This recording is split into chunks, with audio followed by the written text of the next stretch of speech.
Okay, here we go. All right. Starting stream up again. Let's see if it works. Just cue me in whenever you start up.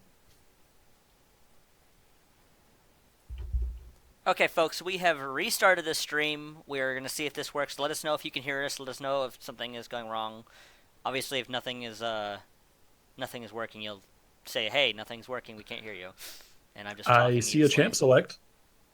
I see a champ select, and that's very good. We are just about through the champ select actually here between Blue Fusion and I Eat App Symbols, which There, is going to be their name tonight. there we go. Apparently, turning it off and on again worked.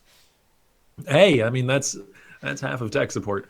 That's the field my girlfriend works in, and she basically that's half of her job. Just tell people to do that, turn something on and off again, and pray that it works. And then when it So, doesn't work, that's when you get into the real issues. But we've got both team comps completely locked in here. A speedy darn comp from the side of BF as they have got a Hecarim Karma combo, and then to add on top of that a Sivir as well, so they can send that spear wielding horseman right to the back lines. And on the other side, just a lot of damage and a lot of like hard carry solo laners, well, two hard carry solo laners, but then also even a hard carry solo lane in the jungle with Graves. It's a really interesting comp. A little bit scattered, I'd say, but potentially quite good if they can get a chaotic game. so, if those of you that are just joining us, this is the Reverie Esports Open number 77. We had Mhm. some technical difficulties getting the stream started, but that's every stream pretty much. Something always goes wrong. This is a new one though, so but hopefully no more happens Mhm. tonight, and we can just jump right into it. Yeah. We do have the spectator delay to count through, though, but we should probably leave the pig ban up on the screen for just a little bit longer so we can let people soak it in since we weren't able to broadcast sort of the first two-thirds of it. Get those team comps all just solidified in your heads, folks. This is what you're excited to see tonight. It's what I'm excited to see tonight. I don't think we've had either of these teams on the Rift here before, but I do recognize some of these players. Burai is, well, actually, that's probably the only name I recognize here. I think I've seen No, Fusion tag before. I don't know if they're the yes, I same have. group of players, but I've seen Fusion before. I don't think I've seen Blue Fusion before. I don't know if it's like a sister team of the organization or if it's an entirely different organization altogether. But we've got some relatively familiar names, or at least one relatively familiar name, coming back to us tonight. So we are potentially in for a treat. Give us just about 2 minutes to get in onto the Rift, everybody, and we will be back once we can show you all that action. we're taking a small commercial break, and we'll be back shortly. Don't go anywhere.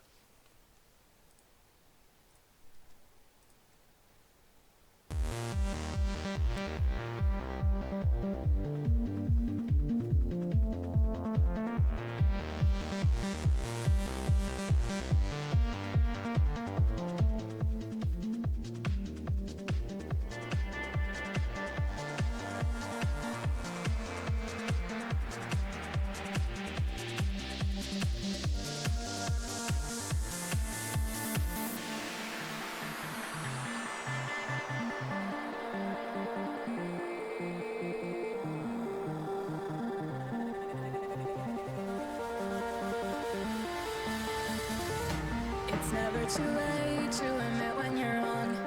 Turn a new leaf, see a new dawn. The time to decide has come and gone. Just give me a chance, we can carry on. I made my choice, these drums of your voice, they run through my head as I remember the day. Stay in this moment.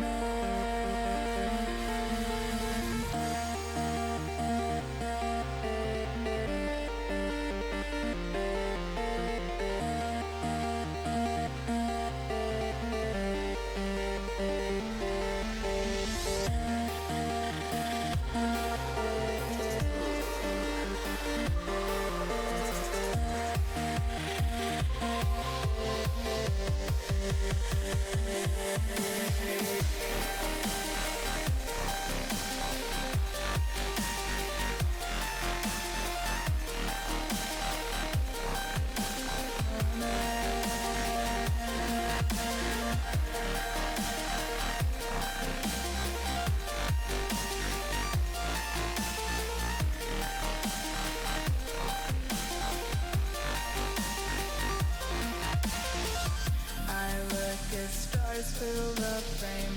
They say we're lost without aim. Today the stars will be red. Soon blue will guide us instead.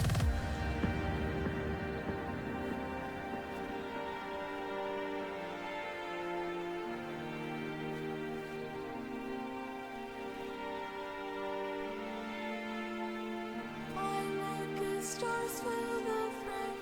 They say we're lost without aim. Today the stars will rewrite. Soon blue will guide us instead. I make it stars fill the frame.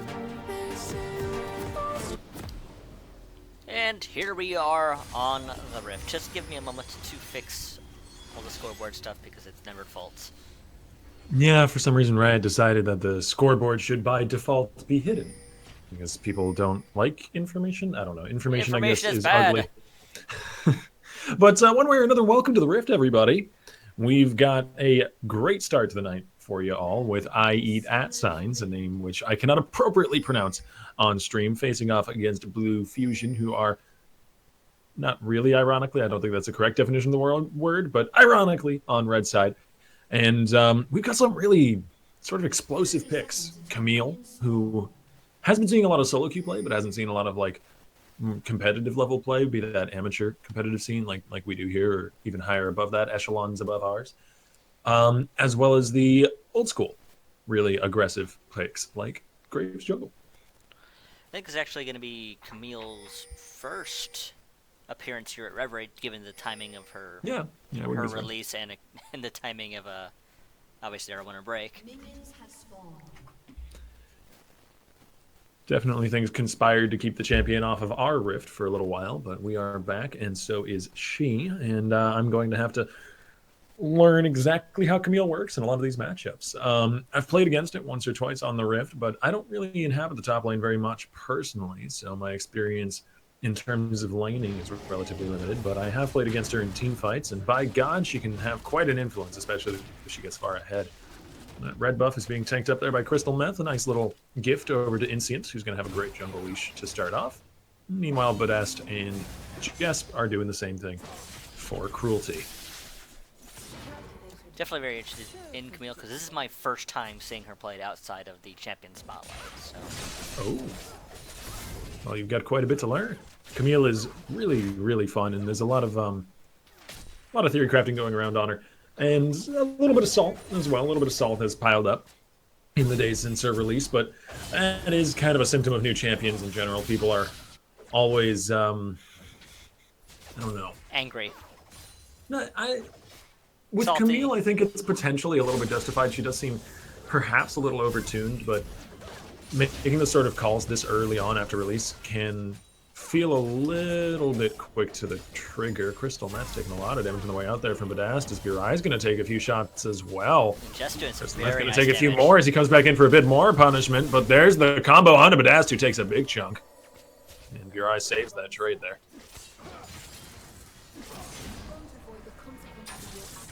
As DJ Zealous takes a tower hit, but he'll be just fine. And the wave clear battles continue in the bottom lane. There's a taunt from Red on to Zealous. Zealous going to turn back around. The sweep to slow down Red. Tactical sweep there. And we have yet to see any significant action, but a little bit of trading going on pretty much across the board here.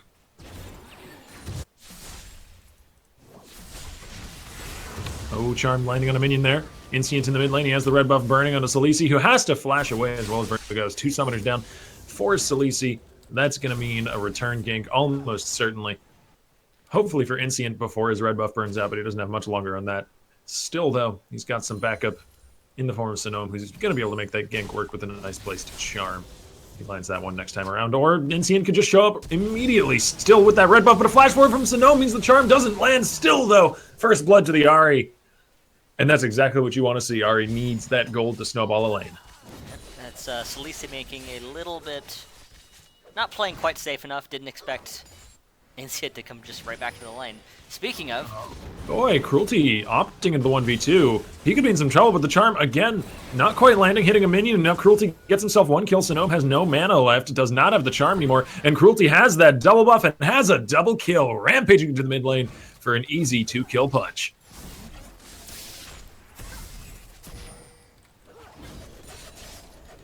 You know, I said Ari needs that early gold to scale out of control. Hecarim does quite well with that as well. Crystal Meth taking some real punishment there, playing aggressive in that lane. Precision protocol from Zelos to win a trade against Red as well. And Jespa's doing a very good job keeping that pressure up, but I think Crystal Meth is doing equally as good, even if he's taking more damage in the process. He has run himself out of biscuits, however, whereas Jesp is sitting full health with 2 biscuits in his inventory, so unless there's a really explosive trade that goes in favor of the Leona, this is going to slowly wear away at his health, with only the Relic Shield there to provide any sort of rejuvenatory effects. But there is that explosive trade they're looking for, as they have... Oh no, they've opted into a terrible, terrible fight. You've crossed with a terrible fate, have you not? Sinome and Crystal Meth just burn away in the bottom lane. Salisi, I think we're pronouncing that correctly. He's going to need to make a nice recovery with that extra kill under his belt. Oh, Cruelty yeah, is just going to continue to be a scary horsey. He has that sheen now.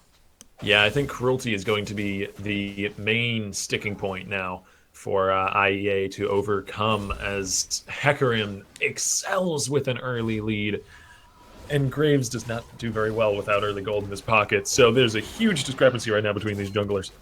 Absolutely. Pardon me. Well, we'll have to see if Cruelty can keep the pressure up. It wouldn't be the first time we've seen a Hecarim get an early lead and then do nothing with it. That's true, but I don't know. Cruelty seems decently mechanically aware. We haven't seen too much play out of the guy, so I can't make a judgment quite yet. But he hasn't done anything bad, that's for sure. 3-0, you don't usually get that way by playing, making bad plays. And he has hit the level 6 mark really early, which is huge. Level 6 minutes into the game is crazy for a jungler. I'm ready to see what he does with it. He's in position to gank mid, possibly, or counter gank Insient since he's a mid. And there's still no flash on Sinome, so actually mid might be a good target if he can wait around, see if that Spirit Rush goes down for an aggressive, or an attempted aggressive play. Red opting into a fight, he knows he's got the minion wave advantage, and he actually knows he's also got his jungler coming in from the side, and there is that first onslaught of shadows, the dive under the turret, and Zelos will be down. Hecarim, aptly enough, claiming a rampage. Yeah. Cruelty quickly shutting down any concerns I had about maybe him stifling out. Yeah, no, Cruelty showing up right where he's needed to claim a kill. And honestly, then, if your jungler's already 3-0 ahead, and you go for another gank, usually it's at that point that you want to try and donate the kill to the laner. But in this situation where the laner's the Shen, and the jungler's the Hecarim, and Hecarim does so well with these early kills, him just stacking more and more gold on himself isn't necessarily a bad thing. Maybe if he showed up in mid lane, giving the kill to Salisi would have been great, but Red's going to do just fine. He's a tank. He doesn't really need the gold. And if Hecarim can just run away with this game, Hecarim runs pretty fast. He's very fast. He has 4 legs. He does. He does indeed. You know he's a horse, right? Yeah. Yes. I don't know if you knew that, but Hecarim is actually a horse. I Pretty didn't crazy know. stuff. Oh, man. You learn something new every day. Bodas continues to shove this lane out. He's, Furai and Crystal Meth are now sort of just doing their best to survive the lane after that devastating gank earlier on. We're not seeing aggressive plays anymore from Crystal Meth. No, maybe I speak too soon. That lack of vision really punished them. We'll have to see if Crystal Meth makes a little more effort of putting wards down, because they still have no vision in that jungle. Yeah, and Burai and Crystal just, they seem to have the wind taken out of their sails after that last gank. They're not going aggressive anymore, and that's a huge problem for Leona lane. Leona needs to have the room to go aggressively and to push leads and to generate leads, really. Leona only really thrives when she's far ahead. One of the reasons why you don't see a lot of Leona nowadays. Here comes Cruelty to the bottom lane, though, again opting into a 2v1. He's going to walk right back out of it, though. He's just fine. I'm just going to give you a left tap and walk away.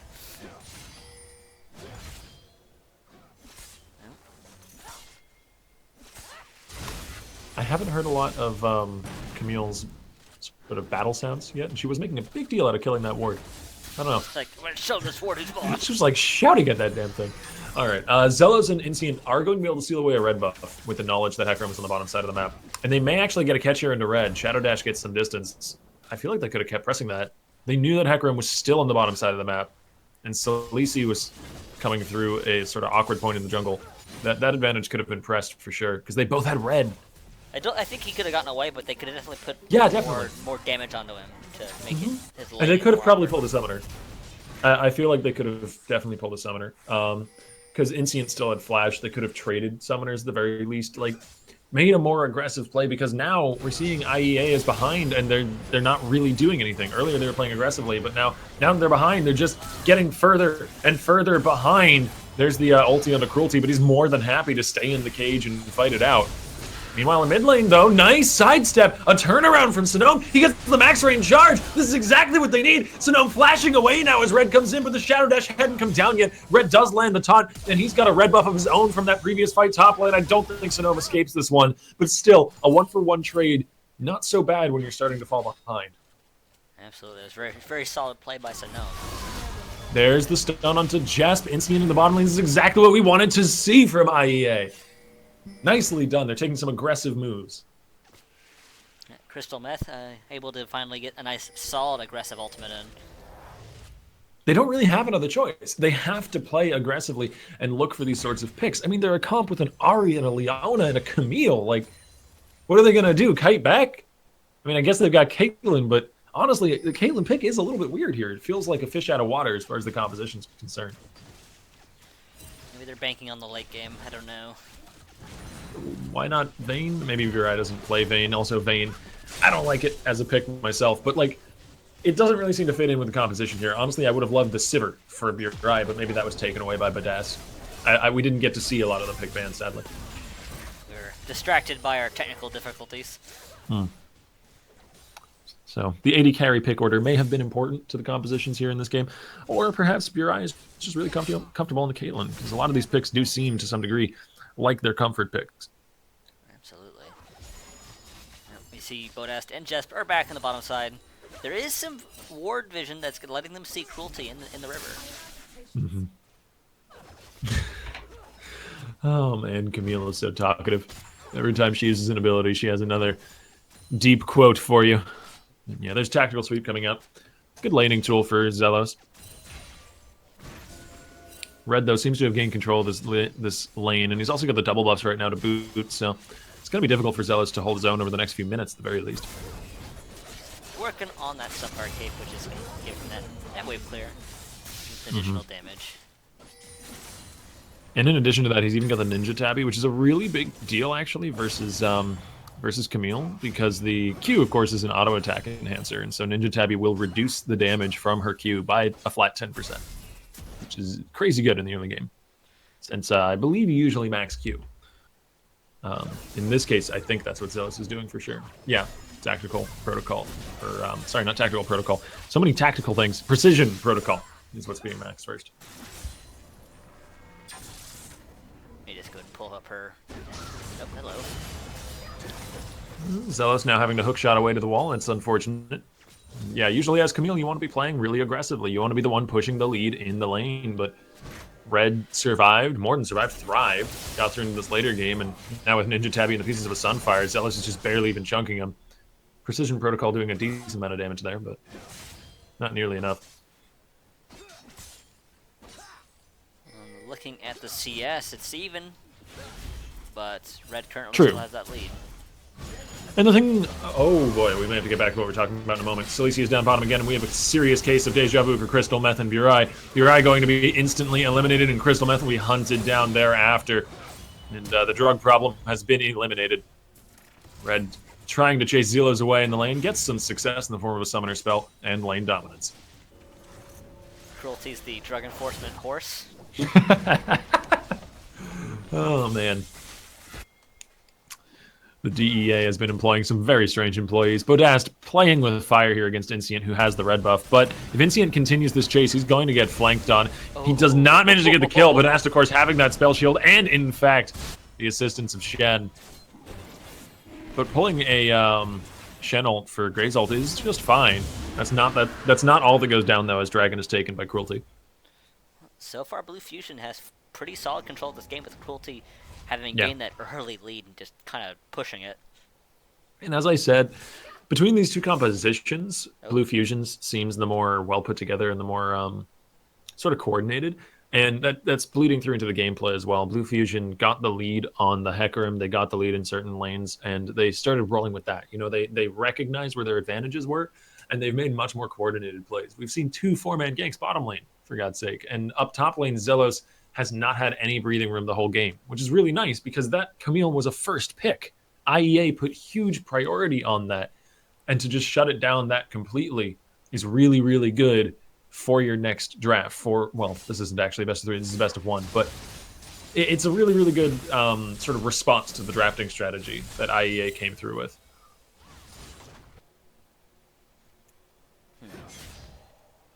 Cruelty has finished that Trinity portion now, so that's going to give him a very solid spike in damage.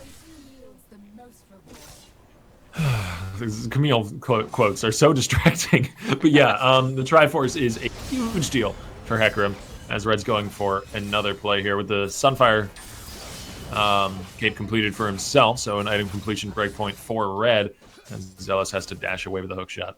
Zealous realizing that he really can't do anything to Red. Red has 2 completed items, well, 1 completed item plus the Ninja Tabby, which is a solid item on its own right.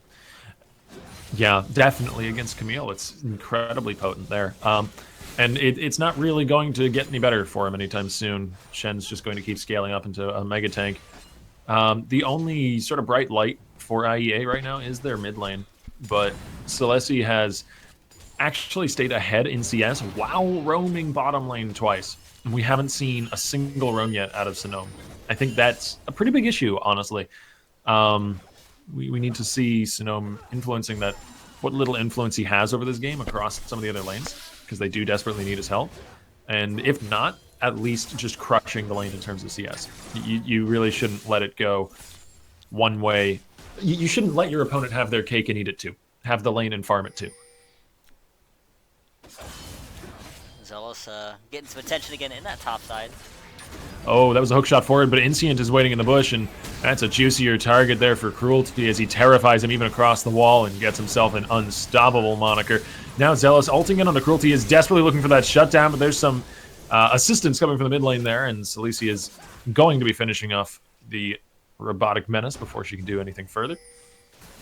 And meanwhile, Sonoma's looking for some cleanup duty, but it's a bit late to the punch. Charm not quite landing. Maybe if it landed, he actually could have picked up Cruelty possibly, but still would have been rough.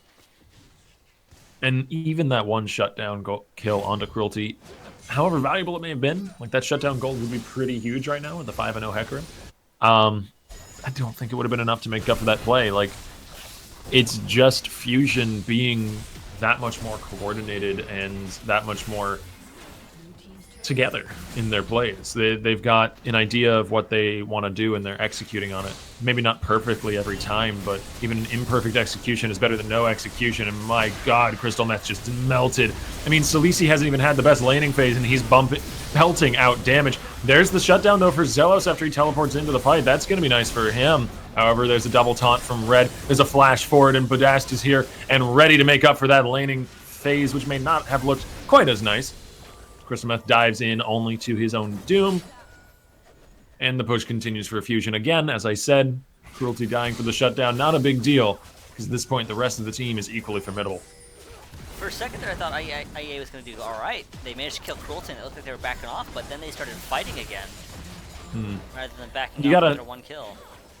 You gotta think about what's left in the tank even after the Hecarim goes down. Like, Cruelty did not go down without a fight, first off. It was a Pyrrhic victory getting that kill. They lost like half health on 3 or more members because Cruelty is just radioactive material right now. He cannot be safely handled.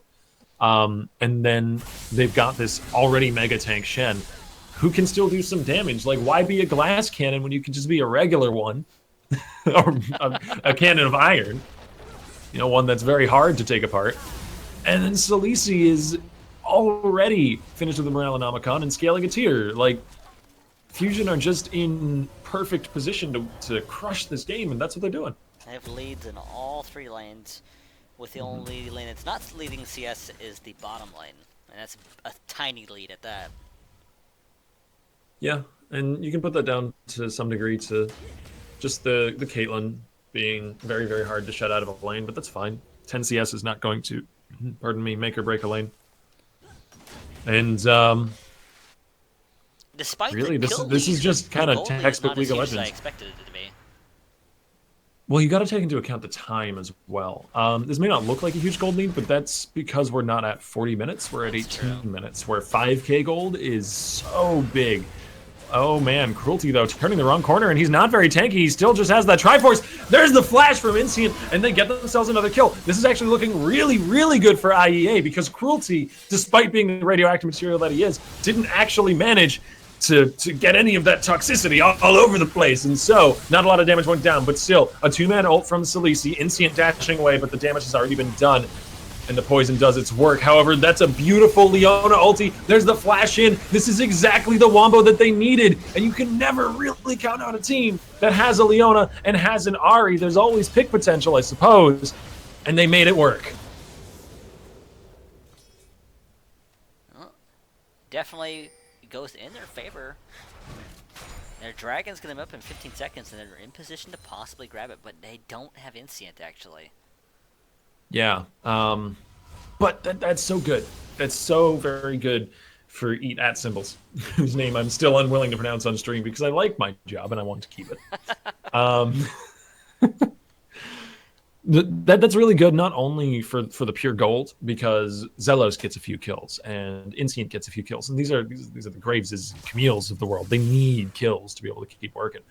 But also because it's just a morale boost. Like, as I was saying, they were being just rolled over. There was not a single window of opportunity, and suddenly, somewhere, a window is opened and a bit of light shines through with that team fight.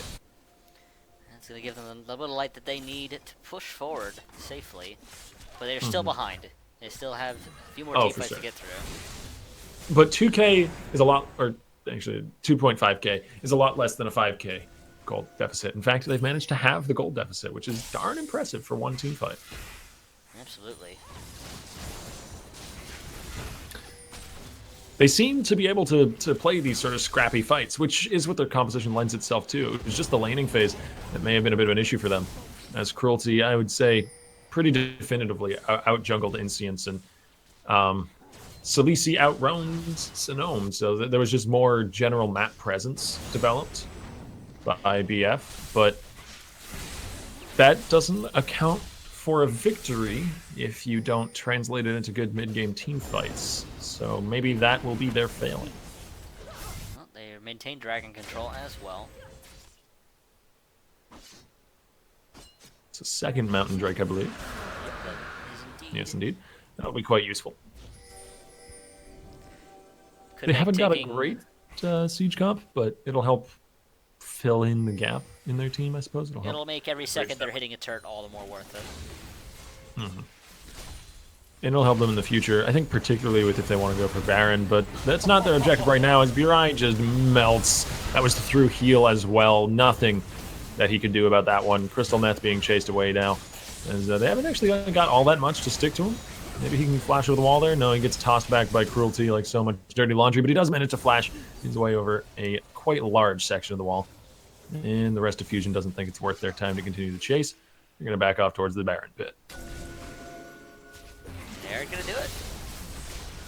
Yeah, This this is is currently a actually rather 3-5 dangerous. because Crystal Meth is nowhere near. He had to back.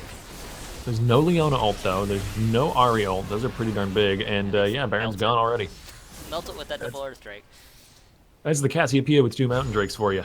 That Baron does not last long under that sort of firepower. Absolutely. Especially she has that finished Seraph some Drace. So has tons of mana. There's the Rylai's. I mean, Cassiopeia is sitting at 3 items already. Like, that's just straight disgusting. It's impressive at the 22-minute mark. And, I mean, you got to account for the fact that this composition actually works really well around a Cassiopeia as well as the Hecarim. Like, it looks like a Hecarim-focused composition because you've got Sivir and Karma and all that good stuff. Even Shen to, like, ferry in on the back of the Hecarim and get to the backlines of the enemy team. But all that move speed also makes kiting as a hyper carry like Cassiopeia so much easier. She's already giving herself movement speed buffs whenever she lands that Twin Fangs. Then she's going to get Karma Shields and Sivir buffs. And you're just going to be unable to catch her. And while you're trying to, you're going to melt. Now as we transition into the mid-game and into the later game, it's going to stop being the Cruelty show and start being the Salisi show. I mean, we're already seeing that with the same amount of kills in both of these carries. That's a really good catch on a Jasp. However, they don't quite finish off the kill. Meanwhile, Red split pushing bottom lane. This Baron buff Look at is just going to make Health. short He's work. so close to being dead. That's really unfortunate for Sano. There's a Not- full item behind Salisi at the moment. That's extremely unfortunate. Cruelty saying hi, but Yeah, Crystal Meth is going to spot him out with a sweeper before he face checks into the bush. Fortunate for him. They're still flanking in onto Red. I don't know if this is all that great of a target for them. Cruelty's there to back him up. Crystal Meth dropping the exhaust, dropping the ulti as well. They are hard engaging the fight, but it doesn't seem like the rest of his team is willing to go quite that ham. Nice charm on Red, though. That could keep the festivities going. There's another stun from Crystal Meth. The turnaround from Cruelty, diving in onto Burai and soloing out the majority of his health bar. Here comes the Shen ulti. There's that submarine for the Hecarim, but my god, his health just evaporates even with a completed Cinderhulk. Zealous locking up Bodaz is killed himself. That is not what you want to see as the Camille. Meanwhile, in mid lane, things are going horribly wrong for IE Dats. Oh no. well, they got Cruelty and they almost got Red, but They're gonna lose a Nexus turret, maybe? Oh, he's stopping the backs! Red stopped the backs! The legend! Red is getting slowed by Red. He may give up his life, and they didn't actually get the Nexus turret, so this may not have been worth it. Insane has red buff. Yeah, this is a dead Red. Better dead than Red. Even so, even with Red needlessly dying there, they got the inhibitor at 25 minutes. Basically for free. Oh, yes. And, I mean, a Baron as well. Look at the gold lead. They're back up to that 5k mark-ish. 4 to 5k. Which admittedly doesn't mean as much now that we're at the 26-minute mark. But, you know, it's still pretty good. And I think they've still got the better composition. Even moving into the later game, even if they're even, I'd say it's favored. Even in terms of gold, I'd say it's definitely favored for Fusion just because their comp is a little bit more well-rounded and scales better into the later game with a Cassiopeia instead of an Ahri. But they are weak to picks, and that's one thing that IEA can do. Absolutely. We've seen how much damage they can do to single targets, with especially when Oh yeah. Cruelty jumped in there trying to kill Barai. Once Barai got away, they just turned on Cruelty and evaporated him through the Shen Shield pretty much. Which is why I think sort of the backup plan for the composition here for Blue Fusion is going to be coming more and more into go into these team fights, where they're going to rally around Salisi and just kind of back up and let him melt people who try and come into the sort of zone of death around Cassiopeia. Because it's going to be very tough for Sonome or Crystal Meth or Zealous to dive into a fight when they're taking like upwards of 6,600 DPS from the Cassiopeia. It's pretty crazy. Almost said 6,000. That's not quite right. It's an incredibly impressive DPS. That would be very impressive. Something I don't think Cassiopeia is quite able to achieve. I think we stopped calling it DPS at the point and just start calling it burst. But yeah, Salisi is a almost unreachable target if the team fight's played correctly by BF, even with an Ahri and even with a Camille and all that. You take one extremely impressive play to get on top of Salisi or to blow somebody up. And I mean, Zealous is still just unable to do anything about Red's existence up here. Red has some good ward coverage as well. I mean, look at that. Benefiting from the earlier ward coverage during the Baron pit, as well as a little bit of wards deep in the enemy jungle. He's perfectly safe split pushing here, while his team goes for the third mountain break of the game, which makes this Shen split push really, really hard to deal with if he ever reaches a turret. You ignore him, and he's just going to destroy the turret with that many mountain drakes for his belt. Oh, yeah. I wouldn't actually be surprised if he went for like a ZZ Rot portal. Triple Mountain Drake just makes that so very juicy as an item. Oh man, that's such a cool backing animation though. That's neat. Actually never seen that one yet. I've only played against Camille, so I never got to see her base. Well, Camille now has that Titanic Hydra, so it is going to give him a health boost. But Yeah. at this stage in the game, it's a little too late, I think. I mean, where Zealous is going to shine is if he ever gets a chance to leave top lane and like try and kill Badast or Jeps or Salisi. One of the squishier targets, one of the carries or the support on the side of Fusion. But Red is perfectly happy to just sit up top lane and make sure that Zelos has to be there or else they lose turrets, because Red has 2 ways to move around the map. This has always been Shen's advantage. You run teleport on Shen, and you can just be much more of an annoyance to the enemy team than their top laner can be to yours. Salisi with a really nice stun that interrupts Zelos hookshotting over the wall. There's a 3-man ulti from Cruelty as well, but Sanom does get the pick up of Salisi, finishing that kill off. It's 2 for 2 trade. That's a decent start considering how far EA are behind in this game. There's a charm over the wall. It lands onto Jess, but Dest was the one he was aiming for, though, who turns back around for a double kill. And now Red is going to be hunting down Meth. I don't know if this Leona can escape. Maybe. I mean, they don't have a lot of damage between a Karma and a Shen. Yeah, looks just fine. A little too risky to almost rescued that fight. That's so close. And it was wise of Red to go ahead and back off from that, because there's no way they could catch Sonoma at this point. Once again, Red is just playing the interference right now as he was trying to keep Sonome from rushing in to stop these two, as Jespin but has to go for the victory, perhaps. Or at the very least, they get themselves a Nexus turret. That's a pretty little penny, and there's another one going down. There's your 2 cents. Here's the hook shot over the wall, though, and Zella's leaping in onto Red as Bodasta actually spell shields away the slow, but it's too late. Trinity Force Burst from Zelos is there in force, but 2 Nexus turrets ain't a bad little prize. Absolutely. That means the game could potentially end that Caitlyn after any fight. Zelos hookshotting forward. He might kill off Jasp. He manages to claim the kill. And I don't know if Red can escape here. Salisi is here to help him out. Zelos is getting murdered. There's the stun, but the charm comes through. Zelos is able to come back out of the ult again. Sonome rescues the fight. Baron is up. Sonoma is currently a huge beacon of hope. Oh man, this Ahri has been instrumental over the last 2 skirmishes. I mean, yes, Zelos did some good work there, but if that charm had landed just a little bit later. Cruelty kills off Zelos, though. He's coming back into the pit. There's the taunt from Red. The Baron is at 1800. Sonoma is on a rampage, though. There's no Cruelty, and Red cannot contest a smite. And this is IEA still in the game. I couldn't help but think of a drive-by horse. Just comes over the pit and picks up Zelos. All 5 of those deaths from Cruelty have happened in the last 10 minutes. He's gotten 1 kill. Like, if you look at just the last 10 minutes, his score would be 1 in 5. Because his 6 kills were in the first 20 minutes of the game. Since then, he hasn't really done anything with it. He's only been diving into teams and sort of melting as he does so. The Deadman's Plate might be a little bit of a questionable choice. Maybe Randuin's would have been better. I don't know. I think that they're both pretty equally good. Randuin's would be quite strong against Burai, as he does get those guaranteed crits, and he also went to 9. Item. Well, Deadman's Plate is certainly a better offensive item. But I think the more questionable thing has just been his utter indifference to the majority of situations and his usage of one single solution to every problem, which is to dive at it with his face. That has been his only answer to every question.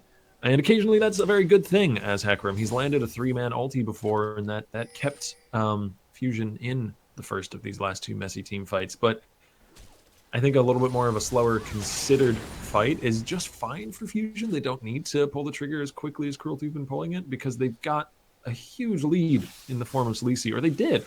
Not as huge anymore, because Sonoma's gotten a really good set of few picks.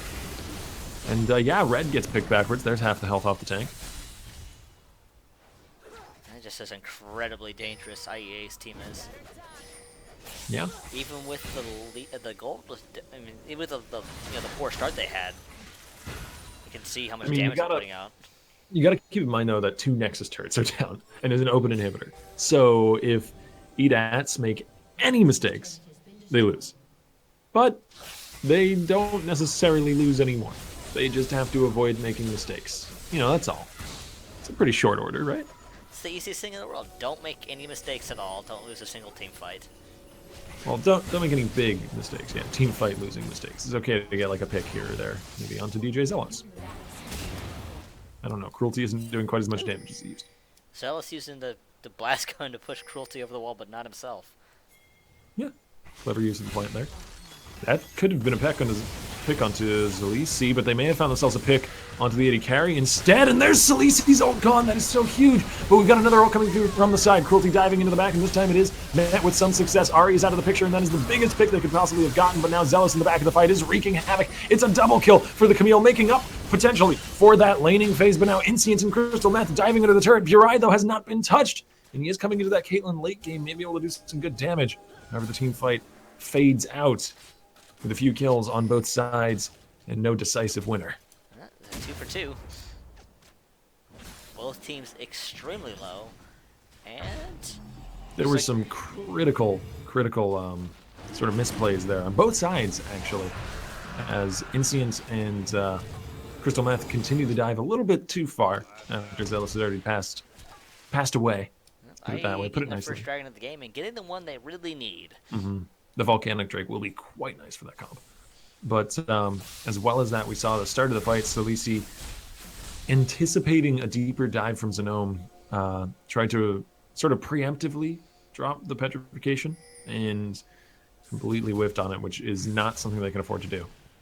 They did catch Inscience, but Inscience actually survived.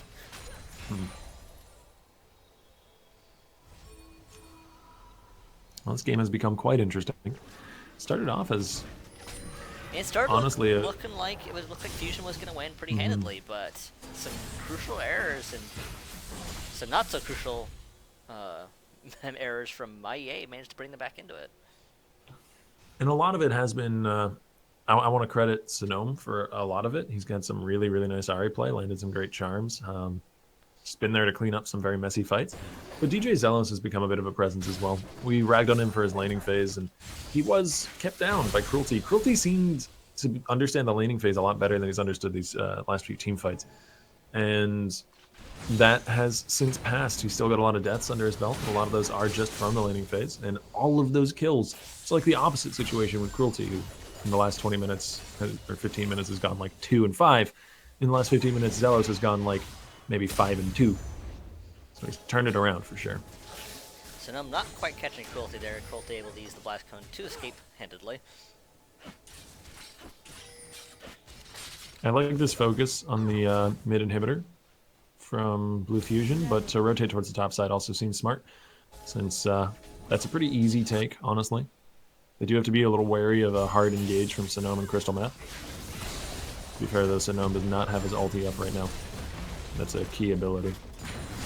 I just feel like they shouldn't really push this lane out any farther and just kind of leave Shen up here to sort of gestate in the lane, get it pushed up nice and well, because they've got both Shen ult and teleport. Like, they have no reason to have Shen with the team right now. And then shove out mid or shove out bot.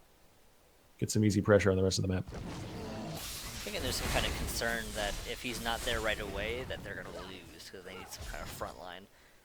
Yeah, I mean, they are in some way in danger of being engaged on. That's the enemy comp. They're in a hard engage comp. They got a Leona. They've got an Ari. They can run at you, but you've got to be able to have confidence in your ability to kite back and avoid those engages, or else you're never going to make use of your own strengths. And that's one of those strengths is a Shen. They can split push really well.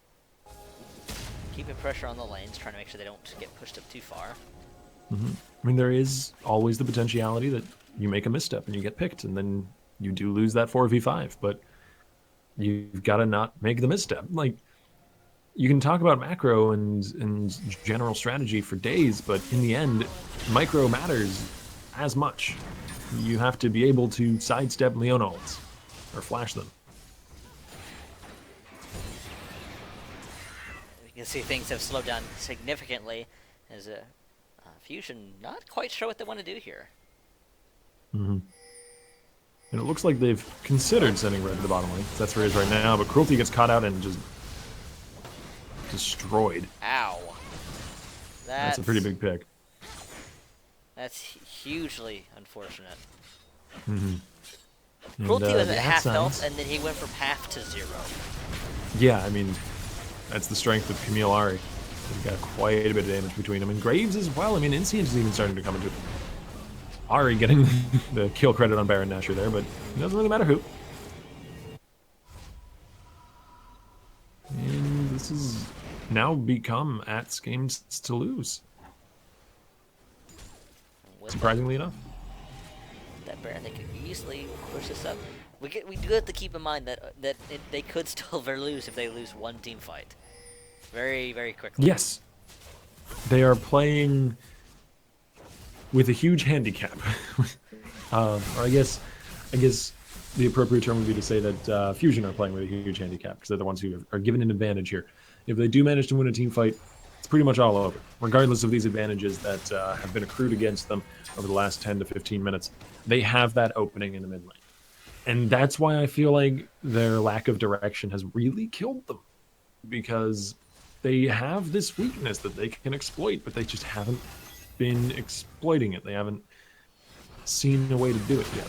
And I think that path forward may have been involved in split pushing in some way, but now that Baron is down, that's obviously out of the question. So they've got to hole up in their base and wait for that Baron buff to time out. Puts them in a really rough spot. Things are certainly on the grim side of the things for Fusion here. A little bit of levity though. What does Sibber think a goose is? What? Huh? Huh? Better duck. Eh? Oh, I'm sorry. The Sibber just said that voice line and it reminded me of a joke, and I had to share. I had to make you feel my pain. I have carried that pain with me for a long time now. You know what they say, misery loves company. Certainly does. You know what they say, misery is a state near Iowa. I used to live there. Oh man, okay, Elder Drake has spawned. We are 40 minutes into this match, which is not a time on the clock that I think Fusion anticipated being at. Not with the way the game started out. But looks like Elder Drake is going to be going the side of Ats unless something is done drastically. There's a charm onto Red as Cruelty is in the backlines. Insient is a great target to melt down. Graves is out of the picture, but there's just too many carries, and those carries are now doing some great work. Cruelty is focusing in onto the Ahri, pardon me. But in the meantime, Burai, again untouched in this team fight, just as in the last one, is running wild. The kill credits went to Ahri, but so much damage was done there by the Caitlyn. And the only And survivor this was quad Red. carry comp is doing so much work now. 4 carries and a Leona. Just what target do you prioritize here? That is a very, very tough question. We're going to see them easily take this inhibitor with no contest, and maybe even end the game here.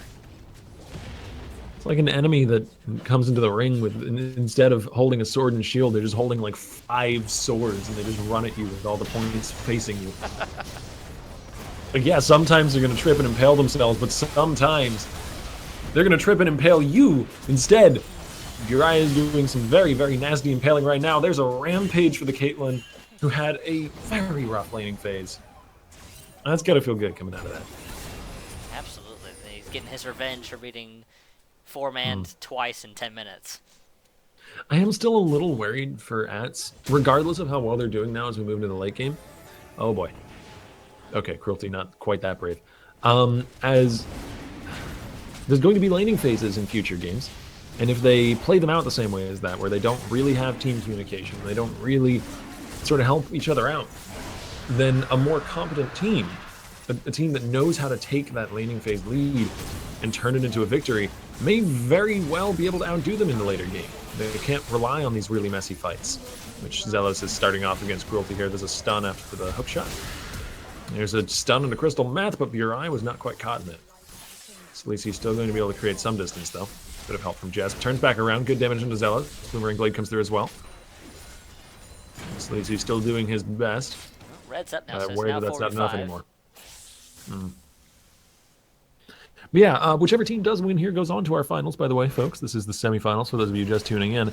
And that's why I worry for Ats, because if they make it into the finals and they play laning phase out like that again, they may not have the time to come back into it. Absolutely. I think they've got to fix their early game macro a little bit. Certainly ragged on that quite a bit, with good reason. Oh, Red landing the taunt into your eye, but it is instantly cleansed off. He does have that quick soul. And a valuable item it's proved to be. Let's go ahead and net them an inhibitor turret, and potentially even an inhibitor here. as Red was unable to make that engage stick. That is 2 inhibitors down. Oh man, that was a really, really crucial misstep there from Red as he does get eliminated. There's a 1-for-1 trade though. However, Hecarim diving to the back line will find himself turned into glue. Actually, no, Cruelty just about makes it out of the fight. I speak too soon. The rest of his team went to the factory for sure. He's semi-glue. And the push continues down mid lane and now bottom lane as well. Inhibitors down in both lanes. And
really have any cash prize at the end, but what they do is whichever team takes home the victory is given free entry to our tournament, which usually requires a buy-in fee. And at the end of that one, of course, there is a pile of moolah waiting for you. Pardon me, something caught in my throat. So there is something of a prize beyond just bragging rights at the end of our finals today, and these teams are going to be duking it out for it in a best of 3. And we're seeing lots of bans right off the bat. A little slightly different style, especially given all the magic damage focus, than we saw in the previous match. What are they targeting? I wouldn't be surprised if there was a target towards Sonome. He had a pretty darn great performance last game. The only one to come out really ahead in laning phase, arguably. You could also say that he was kind of even. I'd probably And call the then lane had some even, great but picks in the team fights and such. No Ari ban, so I guess they're not taking that out of his hands, but it may be that he is more familiar with the things that are more meta as well, like LeBlanc and Syndra, who are both very feared mid laners at the moment. Karma is the first pick, though. and that was a very quick first pick. As soon as that last ban happened, bam, instant lock Karma. Mm-hmm. That shows potentially that there's a plan in play here for the side of Silver, as they. I mean, Karma as well shows there's a plan in play. Karma is very, very team-oriented champion. You can do quite a lot with her. I wouldn't be surprised if we saw Hecarim locked in next, though. It's already been picked here up Incius against you changing up a guys. little bit, Yeah, going from still on a Graves carry to jungler, though. Kha'Zix. We don't I see a mean, whole ton of Kha'Zix, but it's always interesting to see him when we do. no, he's definitely seen more play since the Assassin rework, but I would not venture so far as to say that we see a lot of him by any means. Not That's here, for at sure. least. I'm sure he sees more play outside of our tournaments, but here we just don't see him Um, very frequently. Yeah, Kha'Zix is an inhabitant of the solo queue ladder much more than he is of amateur professional play, and that's because of the sort of feast or famine nature of the champion. When you're picking something where there's prizes on the line, even if they're not huge prizes, like we can't really offer LCS level stuff, but when you're picking something where you're playing off against players you know are going to be consistent, and you're playing in a tournament, and people can pick ban and target ban you and stuff like that, you want to pick the most consistent things. You want to pick the things that have like a, even if it's just a 60% win rate instead of like a 50% win rate, you want that. Like 60 is actually huge. You want, like, even if it's just 2 or 3% higher, you want that, because you never really want to leave anything up to chance if you're playing for the big marbles. That's why you get so good at an unusual character that they're forced to ban it out of fear, like what happened to Freddy when they're for what event were he at when they had, I think it was Worlds Mhm. actually, where they banned his Aatrox every single game. Yes, the only time it's been banned at that level of play, and the only time it ever will be, aside from the few weeks after release, where Aatrox was really, really strong. And I remember there was a game where, who was it? Edward? No, not Edward. Okay, it was Gambit. I forget the top laner though. God dang Darian, it! Why can't I remember Gambit? Yeah, Darian. Darian. That's the guy's name. Darian played Aatrox and was so far ahead that he actually built Manamune. I remember that. Yeah. Good old Darian. Oh man. Jana Tom Kench is a departure from the previous style though, as those are much, much more defensive champions than we've been used to seeing from them. That's a drastically Leona, different team comp, yeah. yeah, Leona is basically the opposite side of the spectrum from Jana, and Tom Kench is the opposite side of the spectrum from what I'm assuming is going to be their Camille top lane pick That last has time. to So be a top. I mean, I've seen yeah, jungle Kench before, but it's not particularly common. It's more yeah, likely for it's top likely or going to be the lane. support. And with the Janet, there's no way it's support. Unless it's a mid And lane again, Janet. we're seeing a bit more of a focused composition here from Yats, Eats. I don't know what to call them. Right? IEA. From IEA's opposition, who've gone with some more reserved picks, some less unusual picks. But They're that not didn't stop being them last time. they're not being quite as aggressive with their picks here. They don't want to dive balls to the wall because honestly, they kind of won that last game almost on luck because they were To so some close to degree, losing. and they won that last game off the back of their ability to play team fights that were really chaotic and skirmishes, and they had a composition that leaned into, played it well, but they almost didn't get to the point in the game where they could make skirmishes and team fights happen, and that I think is the biggest worry. If they just get shut out in laning phase again and then can't recover. They recovered on the brink of destruction. They had both Nexus turrets down. Is that one guy who's at the edge of a cliff? You can see him flailing his arms, and he's like so close to falling over, then he falls forward finally. Yeah, and he falls into safety and also into a pile of money. That's the sort of reversal that they had going on. And it was pretty good, but I don't know if they can do that twice or 3 times, which is what they would need to do because it is a best of 3 here in the final. So no making a return back to the Ari. Not unexpected given the level of play we saw. No, definitely not unexpected. That was... The team certainly played as a unit when we got into the team fights, but the sort of glue that held it together and the band-aid that bridged them over a disastrous early game into a victory in the late game was Sonom's Ari and was his ability to salvage a few very, very messy fights. Absolutely. And looking at Ambition Silver's team composition, nothing too unusual. Mm-hmm. But all of that taken into account, we still do have 3 minutes to get through before we can show you any of the action, folks, and before it even really begins for us. Spectator delay prevents us from getting into it right away, but we're going to get into it for sure. Give us just a few minutes, and we'll be back with you. And with that, we are going to our commercial break. We'll be back shortly, so don't go anywhere.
And we're back into the first round of the finals.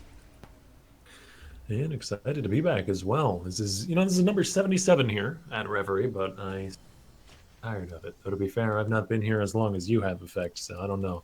Is it waning, the light of casting here at Reverie? Not really. No? Okay, that's good. That's good. This brightness in my future still is. I've enjoyed it here with you guys, and I don't think I'll be going. It gives me But something to do on Saturday nights, so it's always fun. that's nice. That's nice. And it is nice having a nice little regular tournament scene to come back to. It's very healthy for the amateur scene as well. It gives all these teams somewhere to practice, somewhere to play, and hone their skills against one another. Nice little sort of proving grounds for new teams as well. And I gotta say that I quite like it, but I may be a little bit biased. Anyways, all that mushy stuff aside, we've got a pretty standard setup here from both sides, aside from this one aggressive spider. Autolock Saber is pushing deep into the enemy jungle for a little bit of information. Does get spotted out himself, though, by a ward.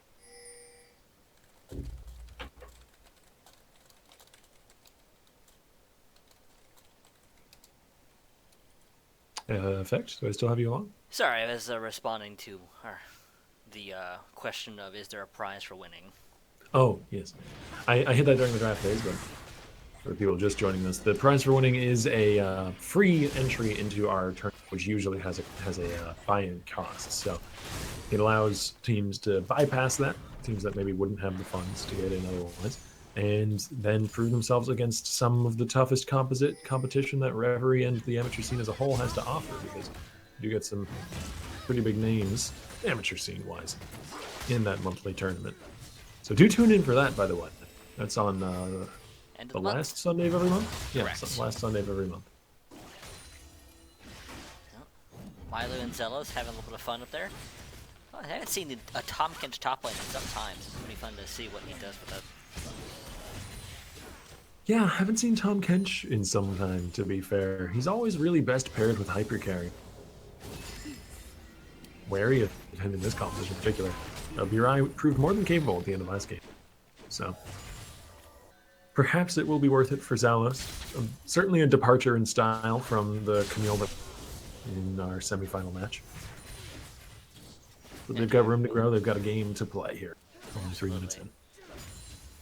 I'm actually very interested to see if we see a repeat of the early game from last game, or if IEA makes a really turnaround, because this is such a drastically different composition. Mm-hmm.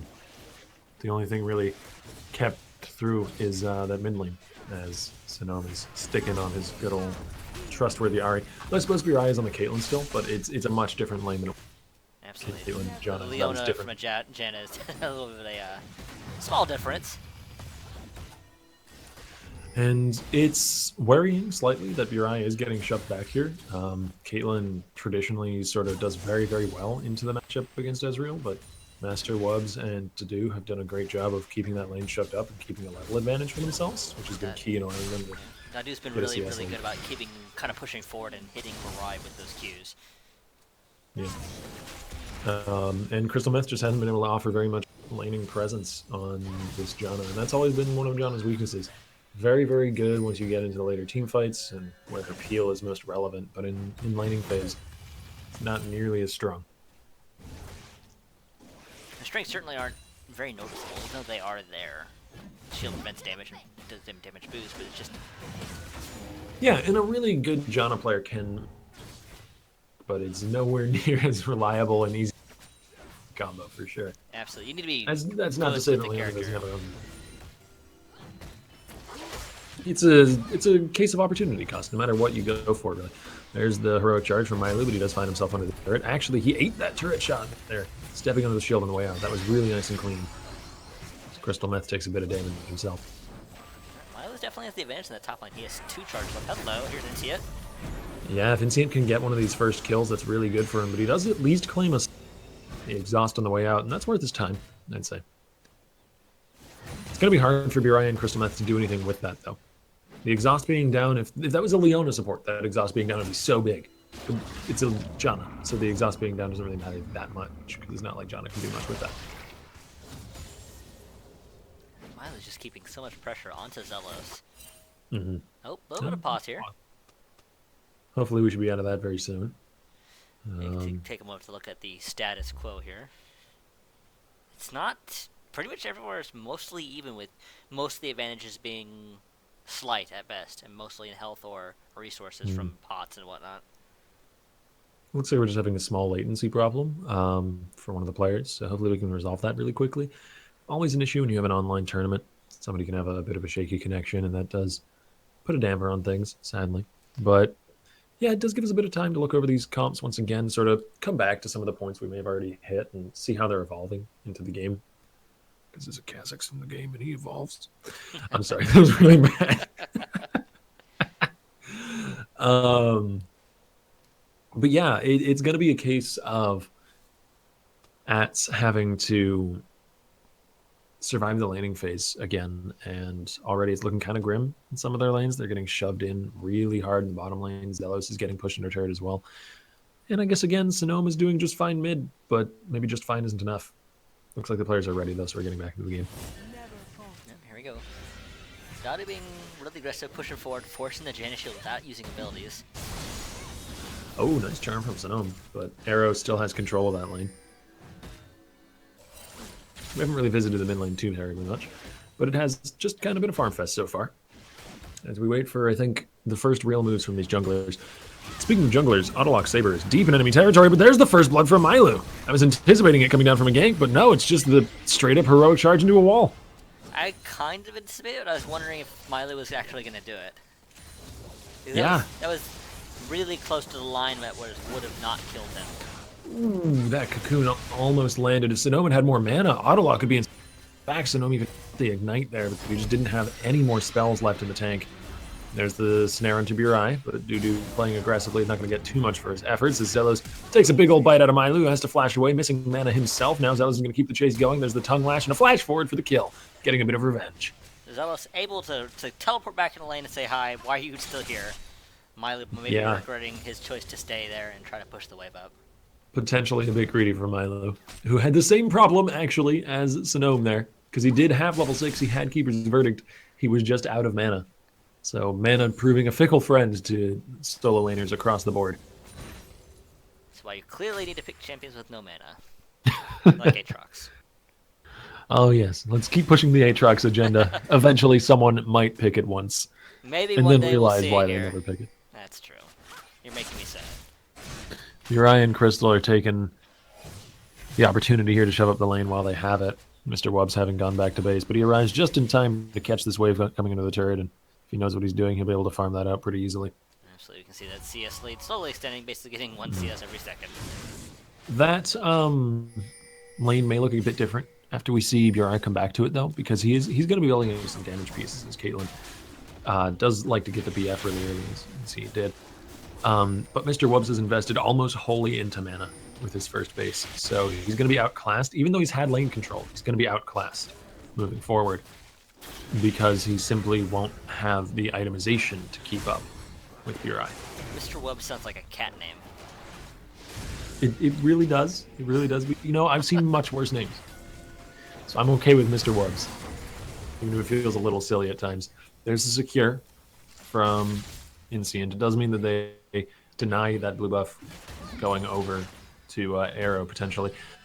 We've seen some really, really aggressive play from Autolock Saber into the enemy jungle. We've seen him at the enemy wolf camp. He's there at the blue camp trying to contest that. Like,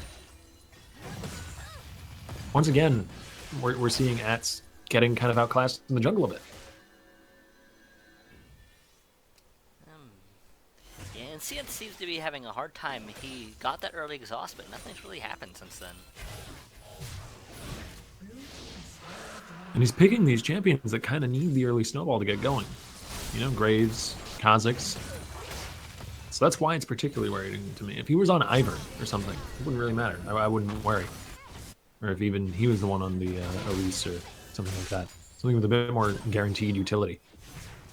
But Kazakhs is damage. He doesn't bring anything else to the table, so if he doesn't have the itemization to back that up. Admittedly, he hasn't been, like, murdered.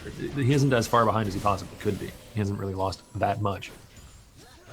It's just... The lack of pressure is concerning. It's not that he's behind, it's that he's not ahead. And Kazakhs, when not ahead, kind of is behind. It's the nature of the champ. Mr. Wubbs is out of mana here, as is Dadu for the most part. But they have enough mana to throw a few more spells of Crystal Math here, but there's the exhaust on Mr. Wubbs. Onto Burai, the heal coming down. There's the Monsoon. So much more sustainability for this Janna Caitlyn combo, and now Mr. Wubbs is out of that mana bar entirely. He's going to just about be able to eat the ace in the hole on the way out. But that's the bottom lane from Silver coming out behind. Yeah, Wubbs flashing that Caitlyn Q saved his life there. Because at that, if he hadn't flashed it, The itemization coming into play there too. Like, as I said, you saw there, Burai was doing just much more damage than Wubbs. And that's because even though Wubbs is ahead in CS and Wubbs probably feels ahead in this lane, he may not have checked the items. He may not have realized. And he's only got mana to his name, really. And that particular fight, he didn't even have that. He is going to have Sheen now, though, so that might be enough to turn the table. Yeah, to see what that's a pretty big spike. But for an Ezreal who's built only mana and is ahead in the lane, overconfidence can be an insidious and slow killer. Oh. Nice catch there by Arrow. Good Nice. I love that Arrow, mechanically strong there. He didn't have very much space to sidestep those skills, and he avoided them both. Well done. Well, we're seeing Rift Herald get a little bit of love. Haven't done to Inscient. Arrow is going to pull his ball back, command protect. There's the dissonance as well. Still kiting this out, but Sonome just doesn't have the range to get in there. Had ulti available, didn't want to burn it. Yeah, meanwhile, Rift Herald does go down. Oh, there's some great damage onto Sonome. He's got almost be so a bar of health left. Oh. Ooh, Ezreal! They tried. They tried for it. There's Autolog around the corner, too. Sonome has got to feel just hunted at this point. They're going to keep going onto the turret. He's going to end up being one of those paranoid old men. With good reason. They threw everything at him. And the kitchen sink. Oh, there's the ulti onto Inscient. He's alone in the turret, but the shockwave is not enough to claim his life, and they didn't have anything else to throw at him. However, that does mean the turret will fall, and this is first brick, so that puts Ambition Silver about 1,000, 2,000 gold ahead or so. And gave them about 1,000 gold by itself, so it's pretty solid pit take there. And they've got the CS leads almost across the board. Inscient has still managed to actually farm quite well for himself. The jungle CS numbers are really deceiving nowadays because of the way that Krugs and Raptors work. The Babushka doll situation with Krugs. Oh, poor Zealous. Zealous predicting them being a little bit further into the bush rather than at the very edge of the, his side. He was just looking for a little taste there, but he wasn't able to find it. It's alright. Top lane is going to become very boring very fast now, as both top laners are building into their Sunfire capes. There's just going to be a battle of the noodles. Eventually I'll kill you as they shake their fists ankle at each other. Probably do more damage by being near each other than using... Yeah, probably not. Base damage is good for both those champs. But what it will be is a battle of the teleports, and a battle of the map presence, I think. As down in bottom lane, we've got some action. Burai exercising that early damage on the Caitlyn. He gets himself on a Wubbs, flashing the master. Deservedly as well. That was a well-executed Caitlyn combo. Actually, Loves I think the cat. Flash the mastery. Loves the cat going down, unfortunately for him. Yeah, and that's the only aggressive Janna play you're going to be seeing tonight. Back it up, folks. We're done. No, I poked too much fun at the Janna. But it turned out really valuably in that 2v2. Even if right there, he did have to flash forward just to get some CC down. It was really, really good in the 2v2 in the Monsoon, and the heal and all of that kiting kept Burai at arm's length for the whole fight. Oh, Saber on the top side here, looking for... Hello. Zealous has attracted quite a bit of attention for himself. Yeah, this seems to be a pattern here for Silver. They'll pull a lot to one lane and go for some very aggressive plays, particularly Saber, who may have what it takes to just burst out Inscient here. This is really dangerous of Inscient coming fight, but Saber's not going to keep the chase going through the repel. Yeah, he's going to get away. Saber didn't want to repel after him. He didn't want to go down. Didn't think it was worth trading one for one. They can get out. They did take his summoner, and Saber got to hold on to his, and they took his red buff, and they may still get Crystal as well. Monsoon burned, but there's a lot of damage still coming his way, and Mylu is going to charge in. Full health. He's willing to dive into the back line. They even get the catch here on the Zealous. The Cocoon doesn't land, though, but they still get themselves a flash. And yeah, I think it was the right call from Saber not to dive in for that kill. It was Reserved play, for sure. absolutely. It was interesting because all Arrow walked past him as he was stealthing out because he went the opposite direction. So they just barely didn't see him get away because line of sight cut off just as he got on the corner. Well, that's lucky or skillful for Insient, whether it was purposeful or not. But still, Insient getting out isn't a huge deal there, as they do a few other kills on the way out, and they get summoners almost across the board. Well, Nobody but he Burai might has disagree 'cause he important is, summoners up. poor Insient. He's just not having the game he wants here. He has some damage now though with all the swords. Yeah, he's still at a point in the game where if things swing his way, he'll be just fine. But that window of opportunity is closing, and that's what worries me. Because Saber's going to have the utility of being a cocoon bot moving into the later game, but Insient won't have that to fall back on. So if he doesn't manage to get a lead at some point, which he's looking for right here, there's a lot of damage under to do. Oh, he manages to get himself. Nice pick from the Kazakhs. Showing off that Kazakh's damage, especially on buff Oh, like yeah. Janna. And the turret will fall as well. This is good. This is good for Ats. They've come out of the landing phase slightly behind for the most part, I'd say, but definitely not irreparably so. And Incient's even going to find another peck here. Peck, whatever. Onto Arrow. However, he may be paying for it with his own life. This time the Repel will continue the chase after the Kazakhs, and it'll be a traded kill back, but I am sure Insient is happy with that. Absolutely. Basically killing off Arrow in 2 hits. Well, 3. Yeah. Q, auto attack Q. And more importantly, he doesn't like lose the gold for dying. So he's got those 2 kills now. He's gonna be able to snowball forwards and be a huge threat. Zelos having a bite taken out of him. He gets tossed back under the turret. Or pardon me, Mylu taking a bite out of Zelos taking a bite out of Mylu. Oh man, grammar is hard. Darn you, English. It's been my nemesis for so long. Just like gravity. Just like gravity. If it weren't for gravity and law enforcement, I'd be unstoppable. Arrow takes a big chunk there. And this is, just judging by last game, this is where Ats starts to shine as the laning phase perishes and gives way to the team fighting portion of the game, to the skirmishes of the mid game. This is certainly a much stronger start for them. Oh my. His arrow gets charmed backwards, is a lot of damage, and Sonoma will find himself a soul. This is promising here indeed for Ats. Absolutely. Sonome showing off that he can indeed still play the Ari. So really, if Ats can just clean up their laning phase a little bit more, they are in prime position to be able to have this series unlock. They're in a good position to just go through and win this game now. The series as a whole is only being held back, it seems, by their ability to survive the really early laning phase. Mylu is not as easy a target to burst down there.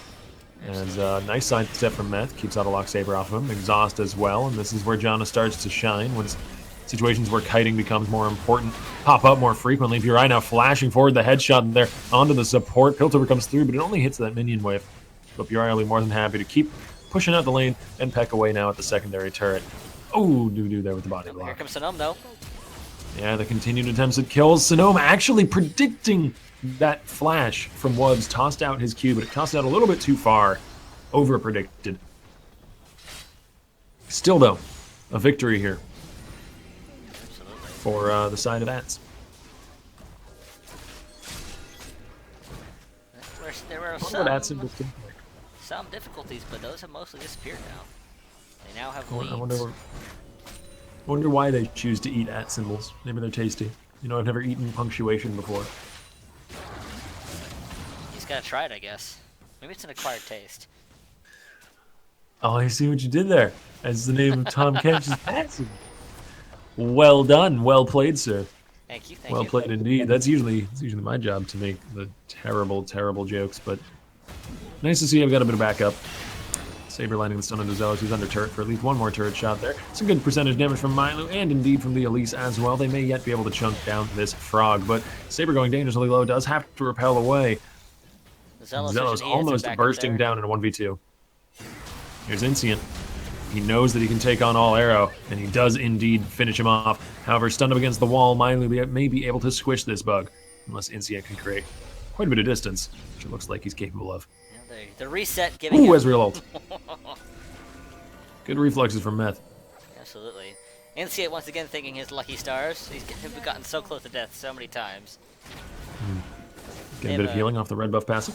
So he should be fine. Oh, so no, not landing that charm. That's Spirit Rush down. A little unfortunate. If he lands a charm, he'll kill anyone. Oh, yeah. Sonome has been the quiet but deadly killer of this game. He's not had too explosive of a laning phase, but he's come out of it ahead in CS and 2 kills up, so nothing to complain about there for sure.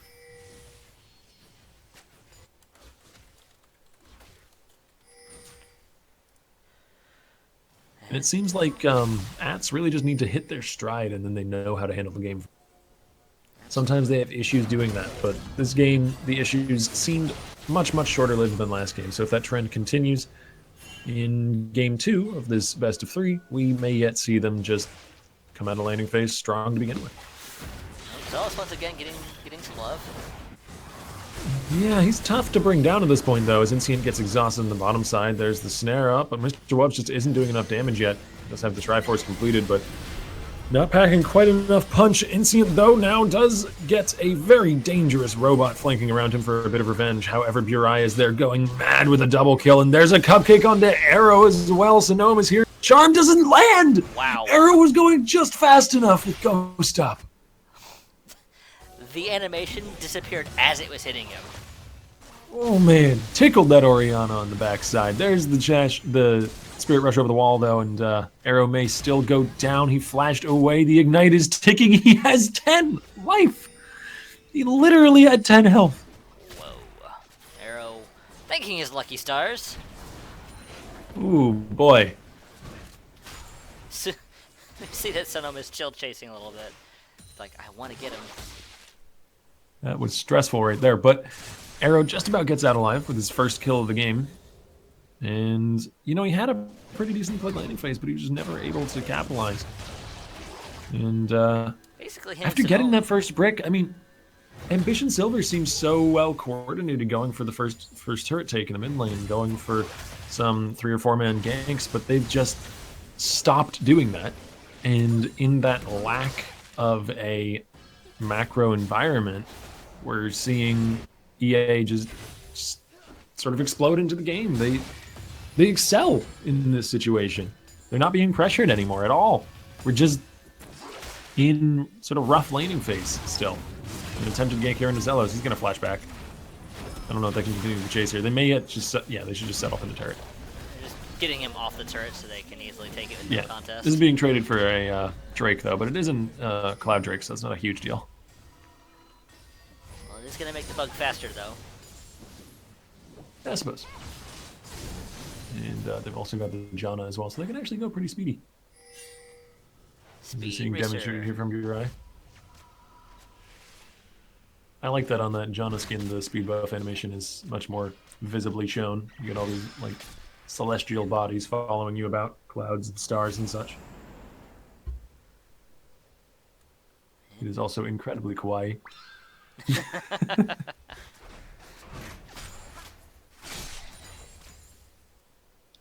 Things are slowing But down a now little we've got Burai and Crystal though roaming out of the bottom lane now. They took up residence there for a long time. They did a lot of work in that lane. 2 turrets down. So we Now they're were roaming able across to the map. see That how much damage they were able to output so easily too. now they're roaming across the map. That can only really be bad news for Ambition Silver, who are now getting flanked on the top side. They seem to be aware of it though. They've brought a lot of people up here to match this attempted fight. This will be the first real fight of the game if it does in fact break out. 3-man Ezreal ult is a great way to start it. Some good damage. Stun onto Instant, but they don't want to go that deep. A little bit too far away. They're going to hold on to this outer turret. Split push while the rest of them kind of kited out top. Yeah, I mean, they've got a team that can kite it out with the Janna. This is going to be really hard for them to catch an attempt to do so from Autolock, but he just falls short. Burai, that was some nerves of steel from him, by the way. He held on to flash there, not flashing away from the... And now we've got Kiting back from the team that should be going aggressive as Autolock Saber goes dangerously low, repels with barely any health left. There's a 4-man Shockwave, though, and that's the turnaround they need. All Arrow, the legend, pulling his team back into the game. Meanwhile, Kha'Zix is split pushing mid lane. He's gotten one turret down. They need to make a little bit more out of this fight if they want to match the pressure that EA put down, and it looks like they get that little bit more, maybe even then some. However, it's dangerous for them to stick around as Kha'Zix is roaming up from the mid. I think they could do something with this, though. They can do something with this. Are they going to Baron? Is that the something that they're going to try and do? Drop to... I think they're going to Baron. It looks like it, yeah. Come on, camera, Yeah, they're go. going to Baron. Just starting that out. I swapped the camera over to the Orianna. I'm just watching there. I don't care what direction the camera wants to watch. The Baron is going down. And it's already down to half health. But Instinct is still alive. This could very well be a steal. This is really dangerous. This is basically just 50-50, but there it is. That's the secure, and Instinct is instantly evaporated. Good secure from Autolock. And that is Ambition Silver back in a game, which really they never should have been out of. But back in the game for sure. Absolutely. IEA getting a little overconfident there, trying to engage that fight, 4v5. They did not Honestly, respect the Orianna ultimate. That fight was so close that if Instinct had been there, then it really could have gone their way. But, of course, I don't think the fight would have happened if Instinct was there. The reason the trigger was pulled, the reason Dadu shoved that shield on top of everybody and Mailu charged forward and all of that was because they saw Kha'Zix in the mid lane. And Instinct has a ton of damage right now. Pardon me. He's got a finished Black Cleaver and a Warrior enchantment. Like, that's a lot of potential out of the fight. Admittedly, they got a secondary turret, but a really, really bold call to go and grab that Baron pays off huge dividends. Absolutely. Yeah, that's certainly a ballsy play, and it really paid off. They're now pushing this bottom side hard. And I mean, they're good at the ballsy plays. They've got all Arrow on Orianna. Ballsy. Okay. Oh boy. Oh boy. You know, I thought of that one and I was like, I shouldn't do it, but then I did it. And I don't really feel. I don't feel any better for having done that. I'm sorry. At least I you really got it feel in your worse system. actually. Good charm to do. Not quite the right target though. I'm gonna wait. Crystal Meth getting cocooned, but they've got really, really good peel. Even peel for the Janna. Oh, that's a lot of damage. Redemption comes down for a bit of air support. And the push will continue with Baron buff enhanced minions.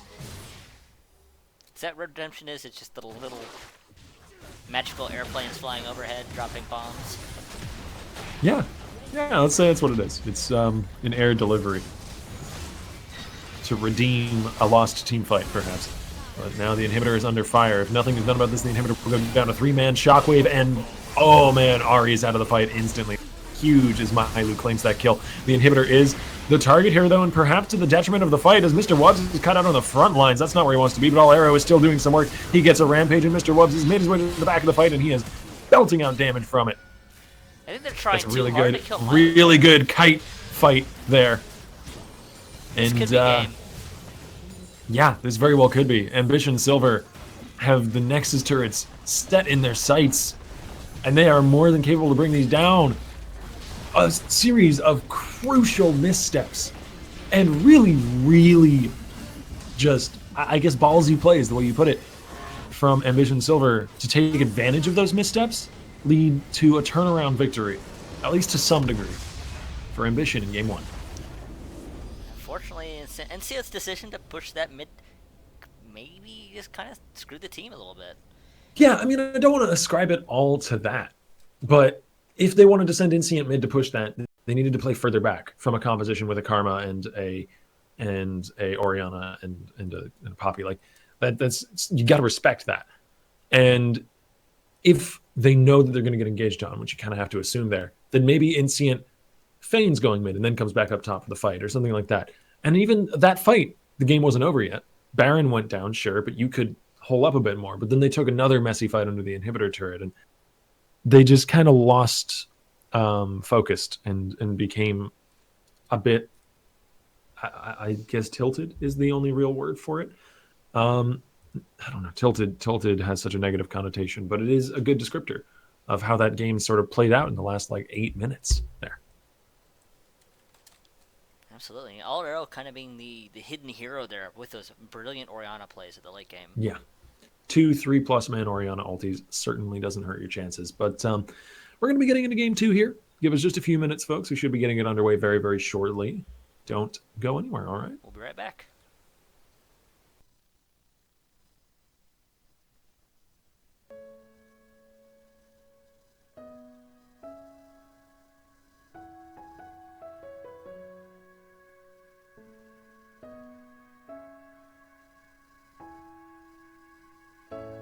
So let me catch you. So let me catch you slipping by.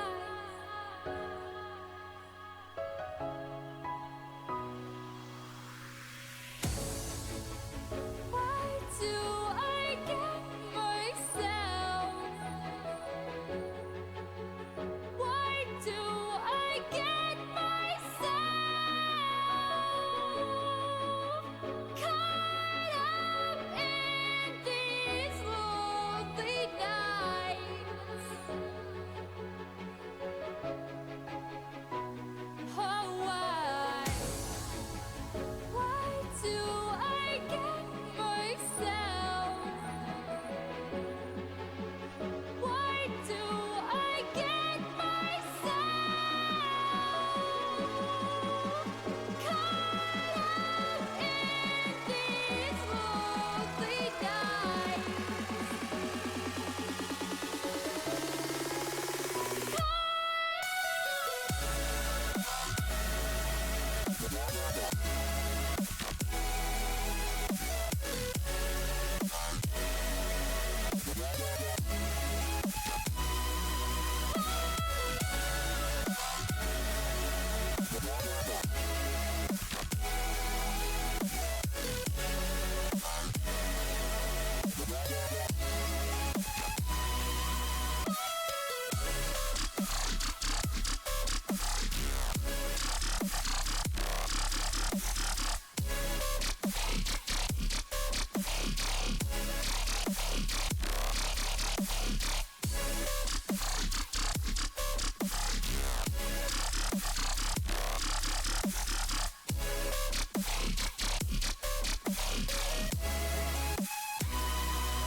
Walk through my heart,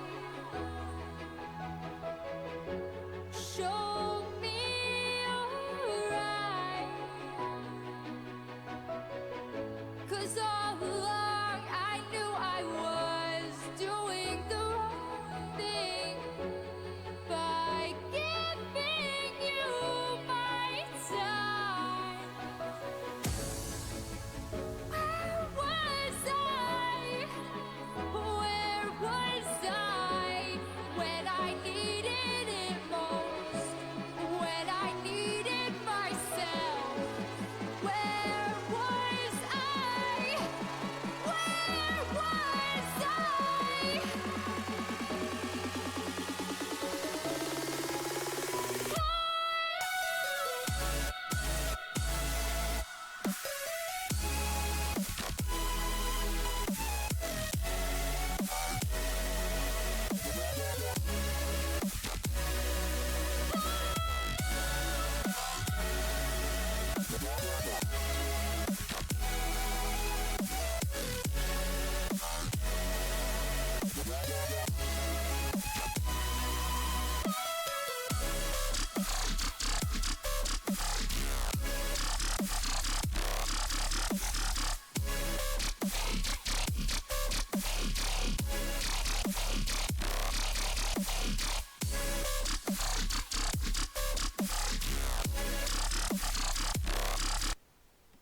And we're back into possibly the last game of the evening if Ambition Silver can once again take a win.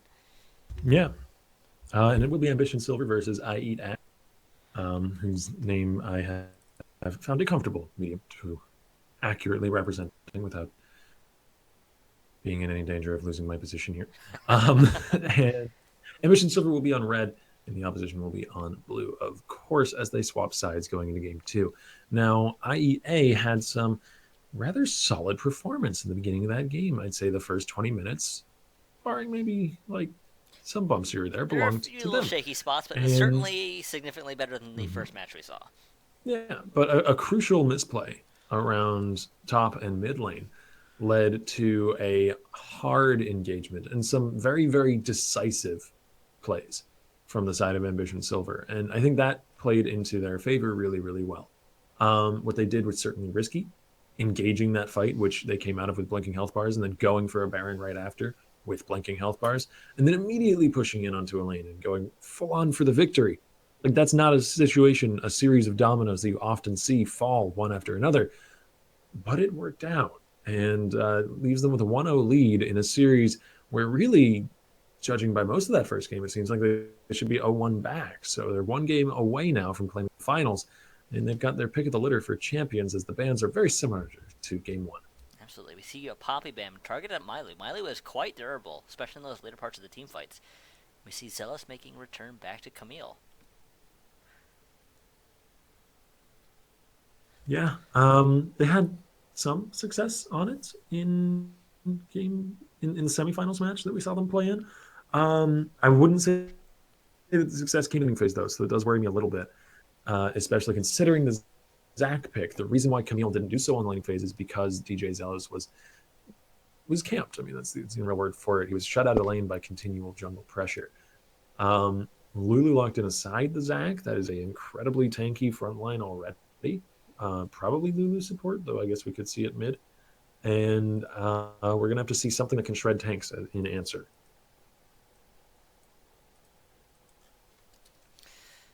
Oh, seeing some interesting hovers here. Obviously, I don't think they're going to be locked in. NASA's middle This seems his. unlikely. Gragas is though. taken. Gragas has not seen almost any play since his nerfs. He was taken out behind the barn and beaten up with a nerf bat, really fierce. And I have not seen him really in competitive play since then. But it will be locked in here, and Insient, I believe, will be the one grabbing that, as it may be a Gragas jungle. And Sonome going back to Ahri is a surprise to pretty much no one. Surprising to me. No, not really. I don't think you've been paying attention. Well, I didn't know Hecarim was a horse, so who knows? That's true. I don't know. Maybe I shouldn't have you marked down as the most in that case.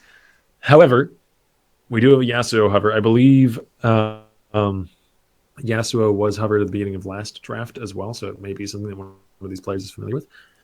And Mr. Wubbs going to Ashe would actually, I really like that pick alongside a Zac and a Lulu, because it really sort of defines your team composition, gives you hard engage, and that is what they won off of last game. The ability to hard engage, the Karma, the Poppy, the Orianna to some extent, and picking a hard engage composition again really is only going to help them play into that, as they lock in the Orianna once more for Arrow, who had some great success in the last few team fights of last match. He had a shaky start against Sonome. Sonome was, I think, winning the laning phase, even if it was just by a small margin. But his late game presence with those ultimates and his ability to consistently deal damage did a lot of work.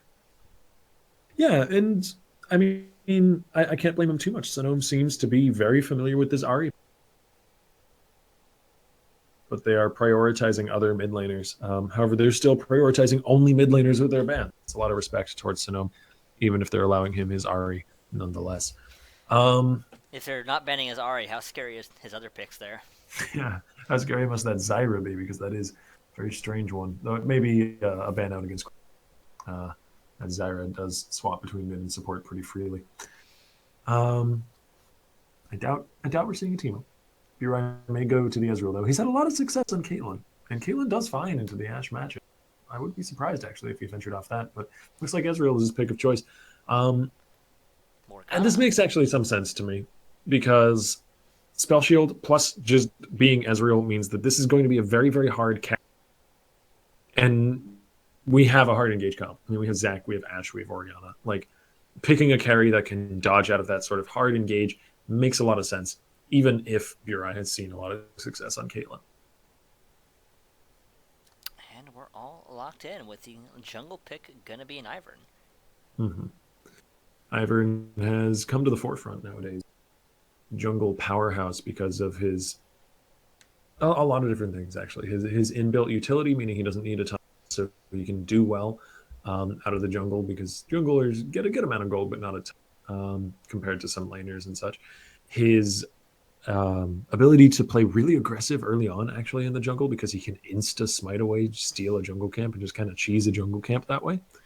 And how good he is in a comp with some hyper carries, which we've got an Orianna and an Ashe here, alongside a Lulu as well. Like, they've got support for this Ashe coming out the Ashe, so they should be just fine. Hey! I think I'm allowed to say that if one of the ats. But we've got 3 minutes on the clock before we can get into the match itself and before we can get onto the Rift. So give us just a few minutes, folks, to get through the spectator lane. Though, top lane Zac. You got something else? Top lane. Oh, yes, indeed it is. Don't see a whole lot of top lane Zac. It has been seen before, just not frequently. Yeah, I wonder how that plays into the Camille. We've already seen Camille against a tank once today, into the Shen matchup. I don't know how it plays into the Zac. That is a good point to hit for sure. But I guess we'll have to see once we get through the spectator delay. Absolutely. So on that note, we are going to enter a small commercial break in about 2 minutes once we hit the loading screen, and then it'll switch over. And once we're in game, then we'll be back. So don't go anywhere, guys.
And we're back right into a pause.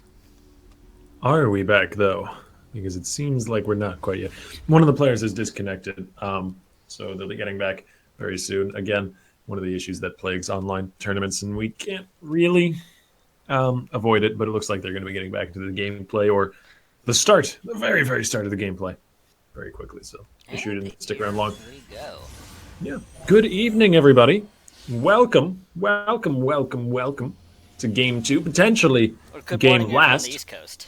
Yes, good morning, good afternoon, good evening, or good night, whatever it happens to be, wherever you happen to be, as I like to say. Greetings. And greetings, salutations.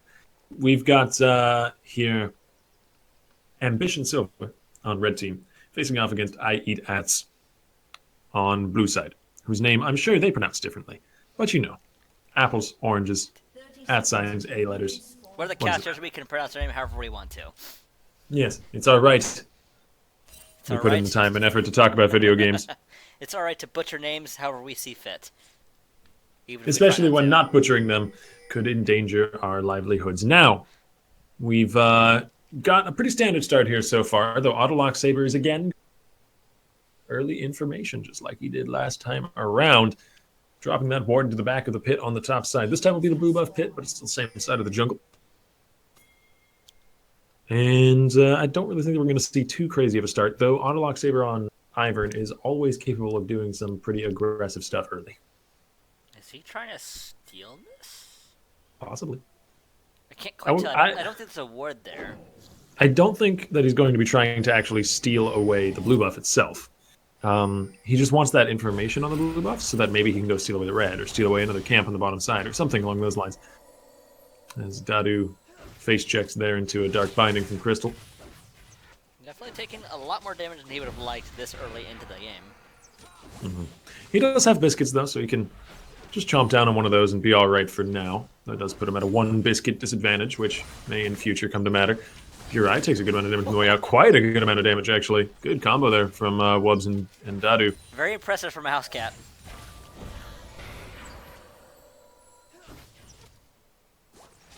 And the bottom lane will progress pretty similarly. I think Wubbs is going to have the slight advantage early on. Ashe does outpush in Ezreal with Volley as compared to Ezreal Q. As you can see, there's the early level 2. But the upside of that is that Ashe's level 2 is not all that strong. Generally, a level 2 fight doesn't go long enough for Ranger's focus to stack up. And of course, Hawkshot, which we saw Mr. Wubbs gain, is not very combat-oriented. So, however, for Lulu, it is quite strong. Help picks into Glitterlance is really good. Absolutely. And Burai feels the brunt of that. He's definitely keeping the pressure onto Barai. Gonna make him constantly consider using that flash every time they even get slightly engaged on here. Oh, that was so clever. He got the black shield. He pulled the black shield onto Burai and then immediately into Crystal and landed all his damage there. So the lane going very well for Wubbs and Daddy. Dadu playing some mind games. Yeah. He was walking in a straight line toward Burai and he black shield the wrong target. But to be fair, if he had black shielded himself, then the damage would have just gone on to Burai. He didn't have a good answer. Oh man. And feeling the pain of the Gragas nerfs. Just comes out of his jungle, having claimed both his buffs just barely. In the Gladiator Arena, it looks like Insight comes out on top of head of the red buff. It was a close one, though. As if you look between the two junglers now, there's a 10. Even a jungle CS has started to be a little bit hard to keep track of with some of the ways the jungle camps work. That's a discrepancy that you can't really account for. Absolutely. See, Autolock is hiding in this tri-bush. Uriah is so dangerously low that a dive even this is potentially possible, but all summoners are still up. This is really dangerous. I think they can at And very Root least... Collar doesn't land. Ooh. If he had landed, they definitely could have at least forced a flash or even a heal. Yeah, that snare would have been really, really big. Probably would have gotten a summoner, but it's okay. He doesn't waste that much time being down there. He was getting the crab and doing just fine. There's a heal, yeah. Dropping a summoner. This is not great. They just Off of the Caitlyn, he doesn't seem to be doing so hot in laning. they're struggling so hard against Dadu's. Oh, that snare almost catching Wubbs into the turret attack. Who gets the first blood? I don't think he's going to make it out alive. Willing to slam it right on top of his head. And that's 2 kills traded back and forth. The only difference, I mean, they Ambition Silver some kills comes out slightly ahead. They got 2 kills and 2 assists, where on the other side is only 1 kill and 1 assist. And the other thing you got to take into account, there's actually a few other factors. First blood, Actually, which is a bit more involved for Dadu. So it's still 2 kills, 2 assists, but... And also, there was a minion wave dying under the turret there. So Burai lost about a whole wave. To be fair, Wubbs actually hasn't done a great job of farming out the waves as he's been shoving it in. Potentially because he's just been shoving it in along with Dadu as hard as they possibly can. So Wubbs has actually just manually missed out on a good amount of CS. But it still does deny that farm to Burai. Still does help keep him down and keep the lane in their favor. It is going to give him the damage advantage. This is also a little unfortunate for Burai. He comes back to the lane with 2 waves of his own minions to shove it up, so it's going to be in a hard position for them to stick around in, as he's now got the tier to the BF, the same problem that we saw last game in the Caitlyn Ezreal matchup, or now the Ashe Ezreal matchup. So now I'm going for the Spirit Rush play, holding that charm to the last second, does charm Arrow back. Arrow now with the Ignite ticking on him, and no cleanse. Rid of it, does go down. Nicely played by Sonome, very patient 1v1. Sonome doing such a good job holding on to that charm until the very, very little instance he knew he could land it. Yeah, he saw Arrow was like dodging around sort of desperately there, trying to avoid the charm, but his dodges actually moved him closer and closer to Sonome as the Spirit Rushes came in. Just a very, very well played 1v1. This time the Black Shield does eat a lot of magic damage, but it's kind of too little too late now, as Mr. Wubbs is doing a lot of pain with a few points into volley and a BF sword to back it up. Dadu was just applying so much pressure. Yeah. Zella's having a much easier time against a Zac tank than a Shen tank. Yeah, and I mean, to be fair, pressure.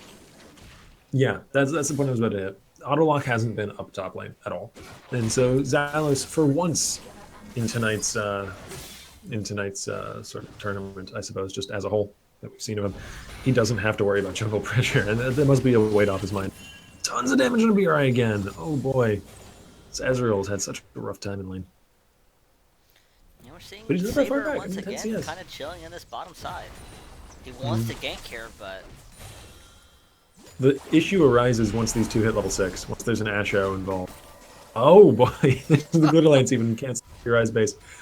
Yeah, once Crystalline Arrow is involved in Wild Growth, and all of these tools let them go really aggressive. I mean, look at how incredibly hard they're pushing this wave.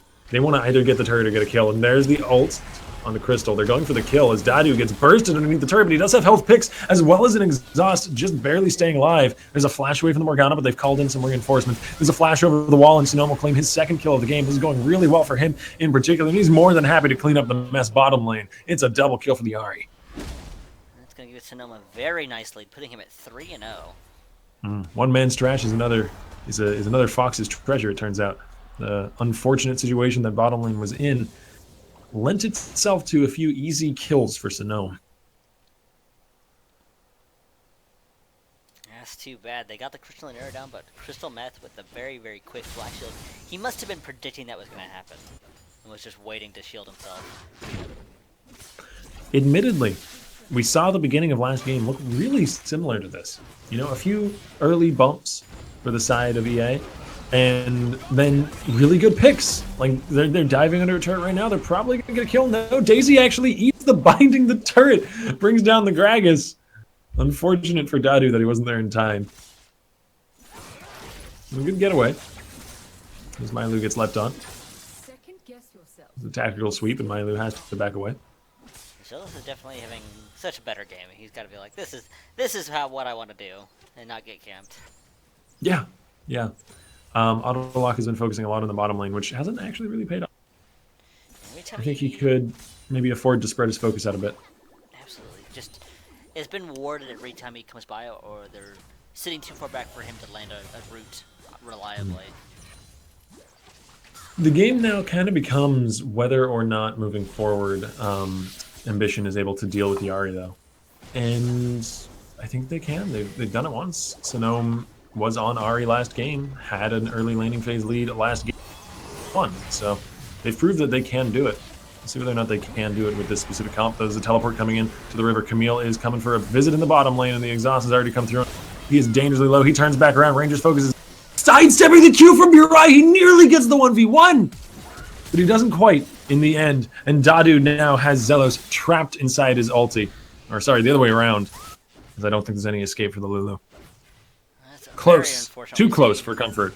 Wubs and Dadu are putting so much pressure, but they're getting handedly kind of countered there by that, especially that teleport. And there's very little cost for that as well. I mean, Zelos loses out on one minion wave, and he's already ahead by 10-ish. He's gonna get that kill. He's gonna be just fine. Mylu unable to teleport in to help out as well. There really wasn't a moment where he could, because Mr. Wubs and Dadu were already way too committed to the fight. There wasn't any saving that at that point. It wasn't an even enough fight. Still, though, Wubs with the impressive play, almost picking up that kill. That's gotta feel bad. This is a really good start for ATS. They just have to hold on to it. We've already seen that Ambition are capable of taking advantage of a mid-game mistake, and they just have to not be given that mistake to take advantage of. At least not a huge mistake. They can avoid any too overly large mistakes. They can definitely I still have you here, three. Effect? I've been hitting the wrong button. Oh, that's unfortunate. So the viewers could hear it, but you couldn't. Whoops. Oh, that is very unfortunate. I hope I didn't say anything too out of sync with what you were saying, but yeah. So now I'm dashing forward. Again, patient with the charm. He lands it this time, but the cleanse comes down. Shockwave whiffs. Arrow, His arrow a little bit there. overestimates how far Sonome was diving. Oh, that's really unfortunate. The Ahri is the big problem. We're seeing it now, growing to its full potential. But that first brick will be big. It actually All puts that them ahead ash in pressure gold. meaning something. Not by much, but it puts them, gives them some more gold than they really need. Yeah. Yeah, I mean, it kind of is a basket situation right now. Sonome has 3 kills and most of the CS lead for his team. Is now Incient's being chased away. A slow into Crystal Meth. Mylu going to be coming in. There's the knockup. No black shield there. Already having been burned earlier. And Mylu gets himself a successful teleport to match Camille's earlier one, but he's going to be losing a lot more for it than Zelos did. It looks like Zelos just might get that turret. It's close, though. Mm-hmm. They could be able to trade for this dragon, though, which would be rather nice. This Mountain Drake, it'll be good. Quite useful for the Ashe. Dadu getting charmed there. Thankfully, he could have been in real trouble, actually. The way that charm works, it doesn't actually make you walk in a straight line towards Ahri. It's a path towards Ahri, which means if you're on the other side of the dragon pit like that, you'll start walking out of the dragon pit to try and go to the Ahri. So he actually walked away from Sonome, which meant that none of the Foxfires landed. Dadu could have been dead there if it weren't for the fact that pathing is really weird sometimes. Darn you pathing, says Ari. It's like the first time where I think I've seen that work in favor of a player. Work in favor of a player staying alive rather than killing a player. But very interesting little interaction you don't often get to see. And things quiet down a bit. Again, it's just a question of whether or not Sonome sort of runs away with this game or if they can keep him in check. Absolutely. The gold is pretty much even now. Slight lead to IEA. But the 203 gold is just so insignificant. Yeah. And the nice thing, I suppose, about all Arrow being the one to fall behind is that he is on Orianna. And so he's going to have that utility. He's going to have Shockwave. He's going to have good damage when he scales into the late game. So it's not a huge deal that he's behind. So much as it is a big deal that the Ahri's ahead. Mylu getting slowed up there by the tactical sweep. The protocol as well. Yeah, Mylu now trapped the ring here with Zalos. He is going to outlast it, though. And actually, he's doing some great damage to Zalos as he's ground. And Zalos is coming out just about even in this. And Mylu goes with the slam for the finish. He gets himself a kill. The minions made the difference there. Zealous yeah, they very much did. Completely underestimating how much damage the minions did. And underestimating the amount of healing that the lane Zac can bring to bear as well. However, we have Sanum here for the finish, perhaps. Yeah, Mylu with the tower shot. He's not going to get away from this. That was weird. He got the stretching strike down as he went into his passive. I've never... They claim a kill, but at the cost of this mid lane turret, most likely. I mean, Daisy's there to tank it up. They have the Mountain Drake. They have Crystal Meth. Crystal Meth wanted to try and get in and get the ult off, I think, but he got That's a charm and arrow. He's under the turret. Oh my god, the insane amount of protection. This is the combo I was talking about. That was Ivern, Lulu, and Oriana. All Arrow was under the turret with 200 hit points left, and suddenly he's at half health. That's just obscene, and this is why I don't want to count Silver out of this game. Like, they have a much better composition. Every game I've been saying it. Ats always just picks these comfort champs. They pick the Gragas jungle. They pick the Camille top. They pick, of course, Sonome's bread and butter, the Ahri mid. But they're not picking compositions that synergize all that well with each other necessarily. And we're seeing the opposite strategy here from Ambition. I mean, pardon me, Ambition? No, it's not Ambition. Is it Ambition Silver? Why am I thinking it's a different name? But it is Ambition Silver, you're right. That's why you really can't count out either side. Because these comfort picks can always come through for a player. You know, you can always have a player on a really champion just get out of hand and solo carry a game. But as well, compositions can nullify that effect to some degree. There's the stun into Zelos. It's going to last quite a while. The stun is up to 3 seconds, but it doesn't look like it's long enough. So the snipe won't mean that much. Well sniped by Wubs, though. They do say the turret. That's got some value, but it's still on the low side. Mm-hmm.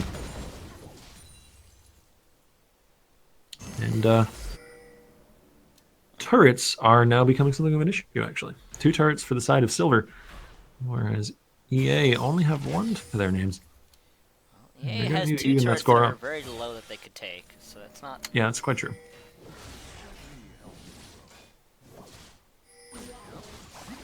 This would be a nice pick. They can catch some Gnome. Sadly, no Ashe ulti up, else they could have at least pulled the Spirit Rush. That's alright. Red buff going to be stolen away by Instinct in the meantime, though. There's a lot of focus up towards the top side there, as Dadu gets caught out here by Sonome. The Ignite coming down. Help picks, though, buying a lot of time with that Exhaust. The Charm. Orb flies wide. Dadu stays alive and makes it out to tell another tale. Sonome's tried so hard to get that he popped 2 Summoners and Spirit Rush, but not... Yeah, that is really big. Just couldn't that quite nullifies the Ahri for a little while. Admittedly, like, everything was burned by Dadu as well, but Dadu's not nearly as important. That's just the support. Absolutely. That's just the Lulu. I mean, and there's still utility in his kit. Actually, it's about equal cooldown, glancing at him. Okay. Still, though, like, Ahri's flash is more important than Lulu's flash, which wasn't even burned, just the exhaust act in this particular game right now, just because it's a 4-0 Ahri. And as I mean, Lulu is a support character, so all of her abilities are still very useful. Yeah, true. The charm to most of the time to get a kill. But it's just that Sonome is the powerhouse for his team right now. You know, he's half their kills. He's the farthest ahead out of his team. So his cooldowns are therefore the most important ones. You know, with great power comes great responsibility, and he seems to have lost out on some of that responsibility here. Spirit Rush is back up. Pretty low cooldown ability. So he's going to be able to dash away from that. But once again, the Ahri ult is down. This time defensively without much burn for it. And really all that Silver has to do is survive out this game. They scale quite well into the later game, and I think their composition is just better put together. I'll have to see if they can get some picks. They do have a good pick comp here with the Morgana and the Ahri. And Zealous is not having a bad game right now. It's not amazing, but... Oh yeah, for sure. Zealous has had a perfectly fine performance, even despite that sort of gaffe of a 1v1 attempt against Mylu. He's going to be quite useful bringing down Arrow or Mr. Wubs, who are both immobile, but it's going to be very tough for him when there's an Ivern and a Lulu and an Oriana in the way. Hard to do your job as a diver in that case. Mountain Drake under fire. This should go down pretty swiftly with Ranger's focus, especially with another Mountain Drake. It's the great weakness of Mountain Drake. It helps it kill itself. Another one comes up, the arrow flashed away. All right, they get the flash out of the Morgana for the Ashe and Oriana ultis. That's fine if a fight doesn't break out now. I think they're okay for the time being, but Crystal Meth thinking is lucky stars. Yeah, and honestly, though, that trade wouldn't have been that bad. Like, just the Morgana flash for 2 crucial teamfight ults would be fine if a teamfight were to break out right then. But the dragon was already almost dead. They didn't have anything else to throw at it. It looks like they may give up this already really low mid lane turret. But again, that's kind of fine. So Silver continue to hold on in the game. That's all they really need to do until we get a bit later. Spirit Rush down. That's huge. The last 3 Spirit Rushes have not resulted in anything in who is the cornerstone right now of his team. So that's huge. And they're going to be engaging a fight off the back of that. Insient tossed back into his imminent death. Burai flashing the mastery, knowing this fight is already lost. Back away as best he can. And Ari is eliminated. Sonom's got to feel kind of silly there. He used his ult thinking the elastic slingshot was going to be landing on him. But Miley was just using it to do damage to the wave to clip him off the turret. Yeah. Too happy to pull that trigger finger on the Spirit Rush, and that's such a huge cooldown. And once again, we see a lost into a Baron, into Silver, taking dominance of the game. This is a case of really unfortunate deja vu if you're on EA. Pretty fortunate deja vu if you're on Silver. Absolutely. It's not over yet, but things are slowly looking more and more grim. This is such just a callback to the last game, though, because they even traded another lane. You're cutting out a little bit there. Oh, that's unfortunate. I'll see if I can maneuver my mic setup to not have that be the case.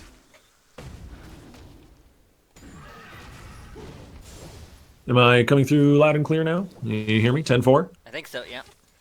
All right, that's good. Apologies. I don't know what caused that to happen. Just reassembled my mic a little bit. Everything should be fine at this point. But yeah, it really is just a very unfortunate callback to Game 1. And maybe it's a pattern that EA should take notice of if they want to move forward. And even in this game, of course, if you can make that adjustment that quickly, but even just moving like other tournaments and stuff. Meth goes down. Smoked right there as Sonom gets caught out, and oh boy, this could honestly be the end. Baron buff is still up on multiple members. The shockwave only needed to catch out one target. There's the wild growth Zag. That is, oh man, that is a monstrosity of a champion. Burai getting chased back, of course the rest of the team is gone, and that's the surrender vote. A 2-0 victory for Silver. Very, very unfortunate for IEA, but solid performance by Ambition Silver. Sonom having some pretty strong gameplay there, but just kind of panicking a little bit with his ultimates there at the end. Yeah, and it's not all really down to just his fault as well. Like, yes, you could call them mechanical misplays on his side, and maybe that last one in particular was, but most of it, a good portion of it, was as well down to the fact that Silver just had a composition that was not friendly to Ari's. Not at all. Once they got into the mid-game and they were grouping as 5, like, we saw a charm onto Arrow that pulled him under the turret when he was at like a 3rd health, and he didn't die. Like, that's not good for the Ari. You charm someone into a full combo under your turret, and the enemy team has enough shielding capabilities to keep them alive. That makes your job really, really, really hard. So props to Sonom for getting far ahead in that game, but it was kind of just stacked against him from the start, compositionally speaking. Absolutely. And on that note, we are going to go ahead and end the evening. Thanks for coming out to watch, everyone. Congratulations to Ambition Silver. They win a slot into our buy-in tournament. Make sure you get in contact with one of the tournament admins to make sure that you get signed up for that if you want to play, obviously. Hopefully you I mean, you can always turn it down, but we would like you to stick around. Absolutely. Good showings by all the teams involved, and it's always nice to have fresh blood in the monthly tournaments. Absolutely. And we're going to go ahead and end the night. I'm going to go ahead and give a quick shout out to our sponsors. We have, first of all, everyone who's signed up for our tournaments does know Battlefly, which is the website you use to basically run our signups and run our brackets and run our tournaments. All kind of fun things there. You may have seen the advertisements, especially from our, during the little commercial breaks and on our overlay here. You got Law History app, which is a cell phone app for Android and iPhone, which is basically Law King, but on your phone. So you can meet somebody out in the real world and they're like, hey, you play League, let me look at your summoner profile. Like, oh no, you play Shaco, I can't be friends with you. And then last but certainly not last is Vibby, which is a website we use to create our highlight videos. You just plug in a video and cut out what you don't want, make a highlight clip, and bam, you're done. No software needed. You just do it right on their website. And that's going to be it. So thanks for coming out to watch, guys. We'll see you next week. Have a good night, everybody.